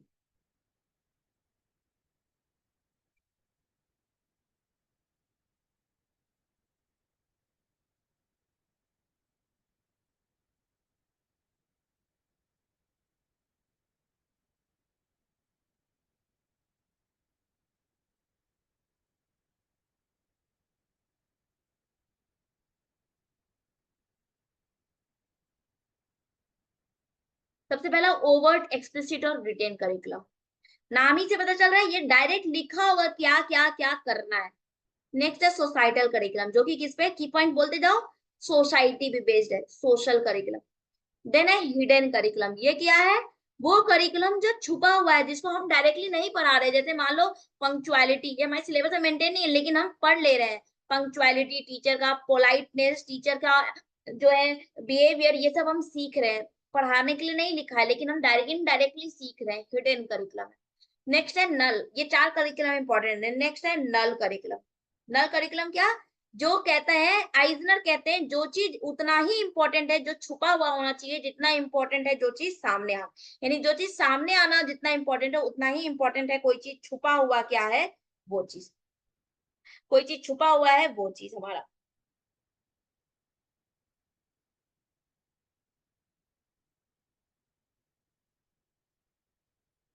ठीक है। नेक्स्ट आता है फैंटम करिकुलम। तो फैंटम करिकुलम क्या है, ये हिडन कहता है, example of the hidden curriculum जैसे हमारा हो सकता है मैसेज, हमारा lesson derive from the mere organisation of school, sequential, ये सारा हमारा डिफरेंट डिफरेंट है ना हमारा। तो ये हिडन करिकुलम मतलब छुपा हुआ है वो चीज, कोई चीज पढ़ा रही है टीचर और वो हमें इनडायरेक्टली सीख रहे हैं, वो मेरा हिडन करिकुलम। वो मेरा क्या है, हिडन करिकुलम।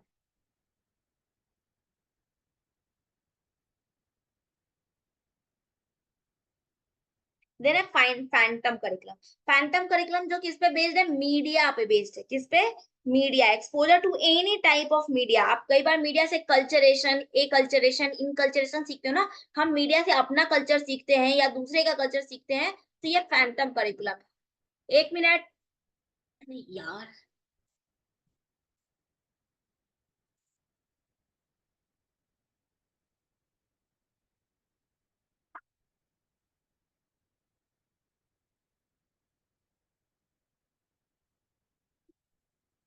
नेक्स्ट आते हैं हम नल करिकुलम पे।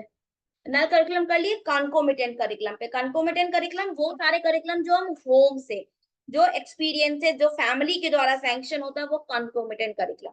और सबसे आखिरी रेटोरिकल करिकुलम, ये वैसे करिकुलम जहां आइडियाज किसके द्वारा ऑफर किए जा रहे हैं, पॉलिसी मेकर्स के द्वारा। पॉलिसी मेकर्स के द्वारा, फिर से रिकॉल करते हो, वर्ड जो डायरेक्टली लिखा हुआ है, सोसाइटल जो social, social issue, societal context, इस पे। हिडन जो छुपा हुआ है, इनडायरेक्टली हम टीच पढ़ पा रहे हैं, जैसे टीचर का पोलाइटनेस, टीचर का पंक्चुअलिटी, ये सब जो है काइंडनेस हम सीख पा रहे हैं। फैंटम करिकुलम जो मीडिया से जब हम सीखते हैं। नल करिकुलम जो हमारे पास वो चीज उतना ही इंपॉर्टेंट है दिखाना जितना छुपाना इंपॉर्टेंट है, ये चीज कहा जाता है नल करिकुलम, है ना।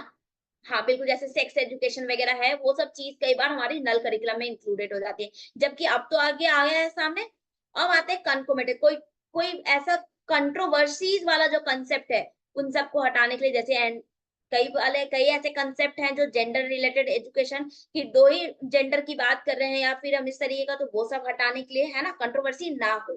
देन कंकोमिटेंट करिकुलम, कंकोमिटेंट किस पे, फैमिली पे, हम फैमिली से जो सीख रहे हैं वो सारा कुछ। और रेटोरिकल जब हम कोई पॉलिसी मेकर्स जो इन्वॉल्व होते हैं, वो सब जो सीखते हैं, वो हमारा क्या हो गया, कंटेंट करिकुलम, है ना, रेटोरिकल करिकुलम। इसके अलावा हमारा एलओसीएफ से क्वेश्चन आया था। एलओसीएफ किसके लिए, अंडर ग्रेजुएट एजुकेशन के लिए। और एलओसीएफ क्या कहता है, हम उन बच्चों के तरफ काम करेंगे जिनको हॉलिस्टिक एक्सपीरियंस देना है स्टूडेंट्स को, ना कि सिर्फ उनके नॉलेज पे फोकस करना है, बल्कि कैसे वो अप्लाई करेंगे अपने फील्ड और लैब वर्क में, कैसे वो अपने रियल लाइफ एक्सपीरियंसेस में अप्लाई करेंगे, हम इसकी भी बात करते हैं एलओसीएफ के अंदर। इसकी भी बात करते हैं learning outcome based curriculum framework. Next आते हैं, अब ये मैंने जानबूझ के डायरेक्ट क्वेश्चन को आंसर के साथ डाला है ताकि ये बुक्स का नाम आप रिकॉल करके जाना, है ना। तो सबसे पहला Franklin Bobbitt, what are schools for, रेड चार्टर्स, ये क्या, how to make a curriculum, W Tyler हमारा कैसे करिकुलम कंस्ट्रक्शन, और जॉन गुडलैट बेसिक प्रिंसिपल हमारा करिकुलम कंस्ट्रक्शन, बेसिक प्रिंसिपल्स। बाकी ये सब तो हम लोग देख लिए, ये सारा हम लोग देख लिया है। तो क्लियर है, हमारा यूनिट 5 जो है वो फिनिश हुआ, फाइनली कंप्लीट हुआ। आज थोड़ा क्लास में डिस्टरबेंस हुआ, सॉरी उसके लिए। बीच बीच में कोई ना कोई कभी कॉल, और आज एक भी चीज मिस करने, मतलब कॉल मिस करने वाला नहीं था, इसलिए मैं मिस नहीं की। अदरवाइज मैं हमेशा कॉल उठाती नहीं हूँ जल्दी, अगर इंपॉर्टेंट नहीं होता तो उसके लिए पहले से ही सॉरी। एंड आई होप कि अब हमारा जो है बात करें कोर्स में। तो अब हमारा सिर्फ 2 यूनिट बचा है, यूनिट 8 और यूनिट 10, है ना, यूनिट 8 और यूनिट 10। तो मे बी कल मॉर्निंग में मैं 10A की क्लास ले लूं, मे बी, ठीक है, और या तो 10A की ले लूं या यूनिट 3 का एक्सपेक्टेड करूं, यूनिट 3 का एक्सपेक्टेड करूं, मे बी चांसेस है, कुछ भी मतलब हम कर सकते हैं। उसके बाद आपको ऑलरेडी दिया हुआ है, तो अब आप जो 3-4 दिन मेरी गैप रहेगी, इस 3-4 दिन में आपसे रिक्वेस्ट है, आपका जितना भी पेंडिंग है, जो भी चीज है वो कवर कर लो, क्योंकि मैं जैसे ही 12 को आऊंगी तो 12 के बाद हमारे पास सिर्फ एक्सपेक्टेड क्वेश्चंस करने के लिए बच जाएगा और कुछ नहीं बचा होगा कोर्स में, तो आप आराम से चीजों को कर पाओगे, ठीक है। तो सिर्फ हमारा ये 2 यूनिट रहेगा, तो हम आराम से कर लेंगे, ये 2 यूनिट हमारा 13 एंड 14 को खत्म ही हो जाएगा, उसके बाद हम सारा एक्सपेक्टेड कर लेंगे, ठीक है। सब आपका एक्सपेक्टेड मैं बना रही हूँ, बन के रख हो गया है, फिर सिर्फ हमारा जो है, ये अभी आज यूनिट 5 खत्म किया तो वो बनाना बच गया है, तो वो सब हम कर लेंगे। तो इसीलिए मैं पहले ही बोल दे रही हूँ, हाँ, फ्री क्लासेस में मैं क्लासेस अपलोड करूंगी, लेकिन वो ही क्लासेस अपलोड करूंगी जो आप लोगों को पढ़ा दिया है। तो आपको मन हो तो दोबारा रिवाइज कर लेना, दोबारा देख लेना जब वो लाइव चलेगा तो, एल्स नहीं तो आप अपना पेंडिंग वर्क कंप्लीट करना, ठीक है। ओके, तो चलो फिर सेशन को हम यहीं पे एंड करते हैं। Take care guys, have a nice day.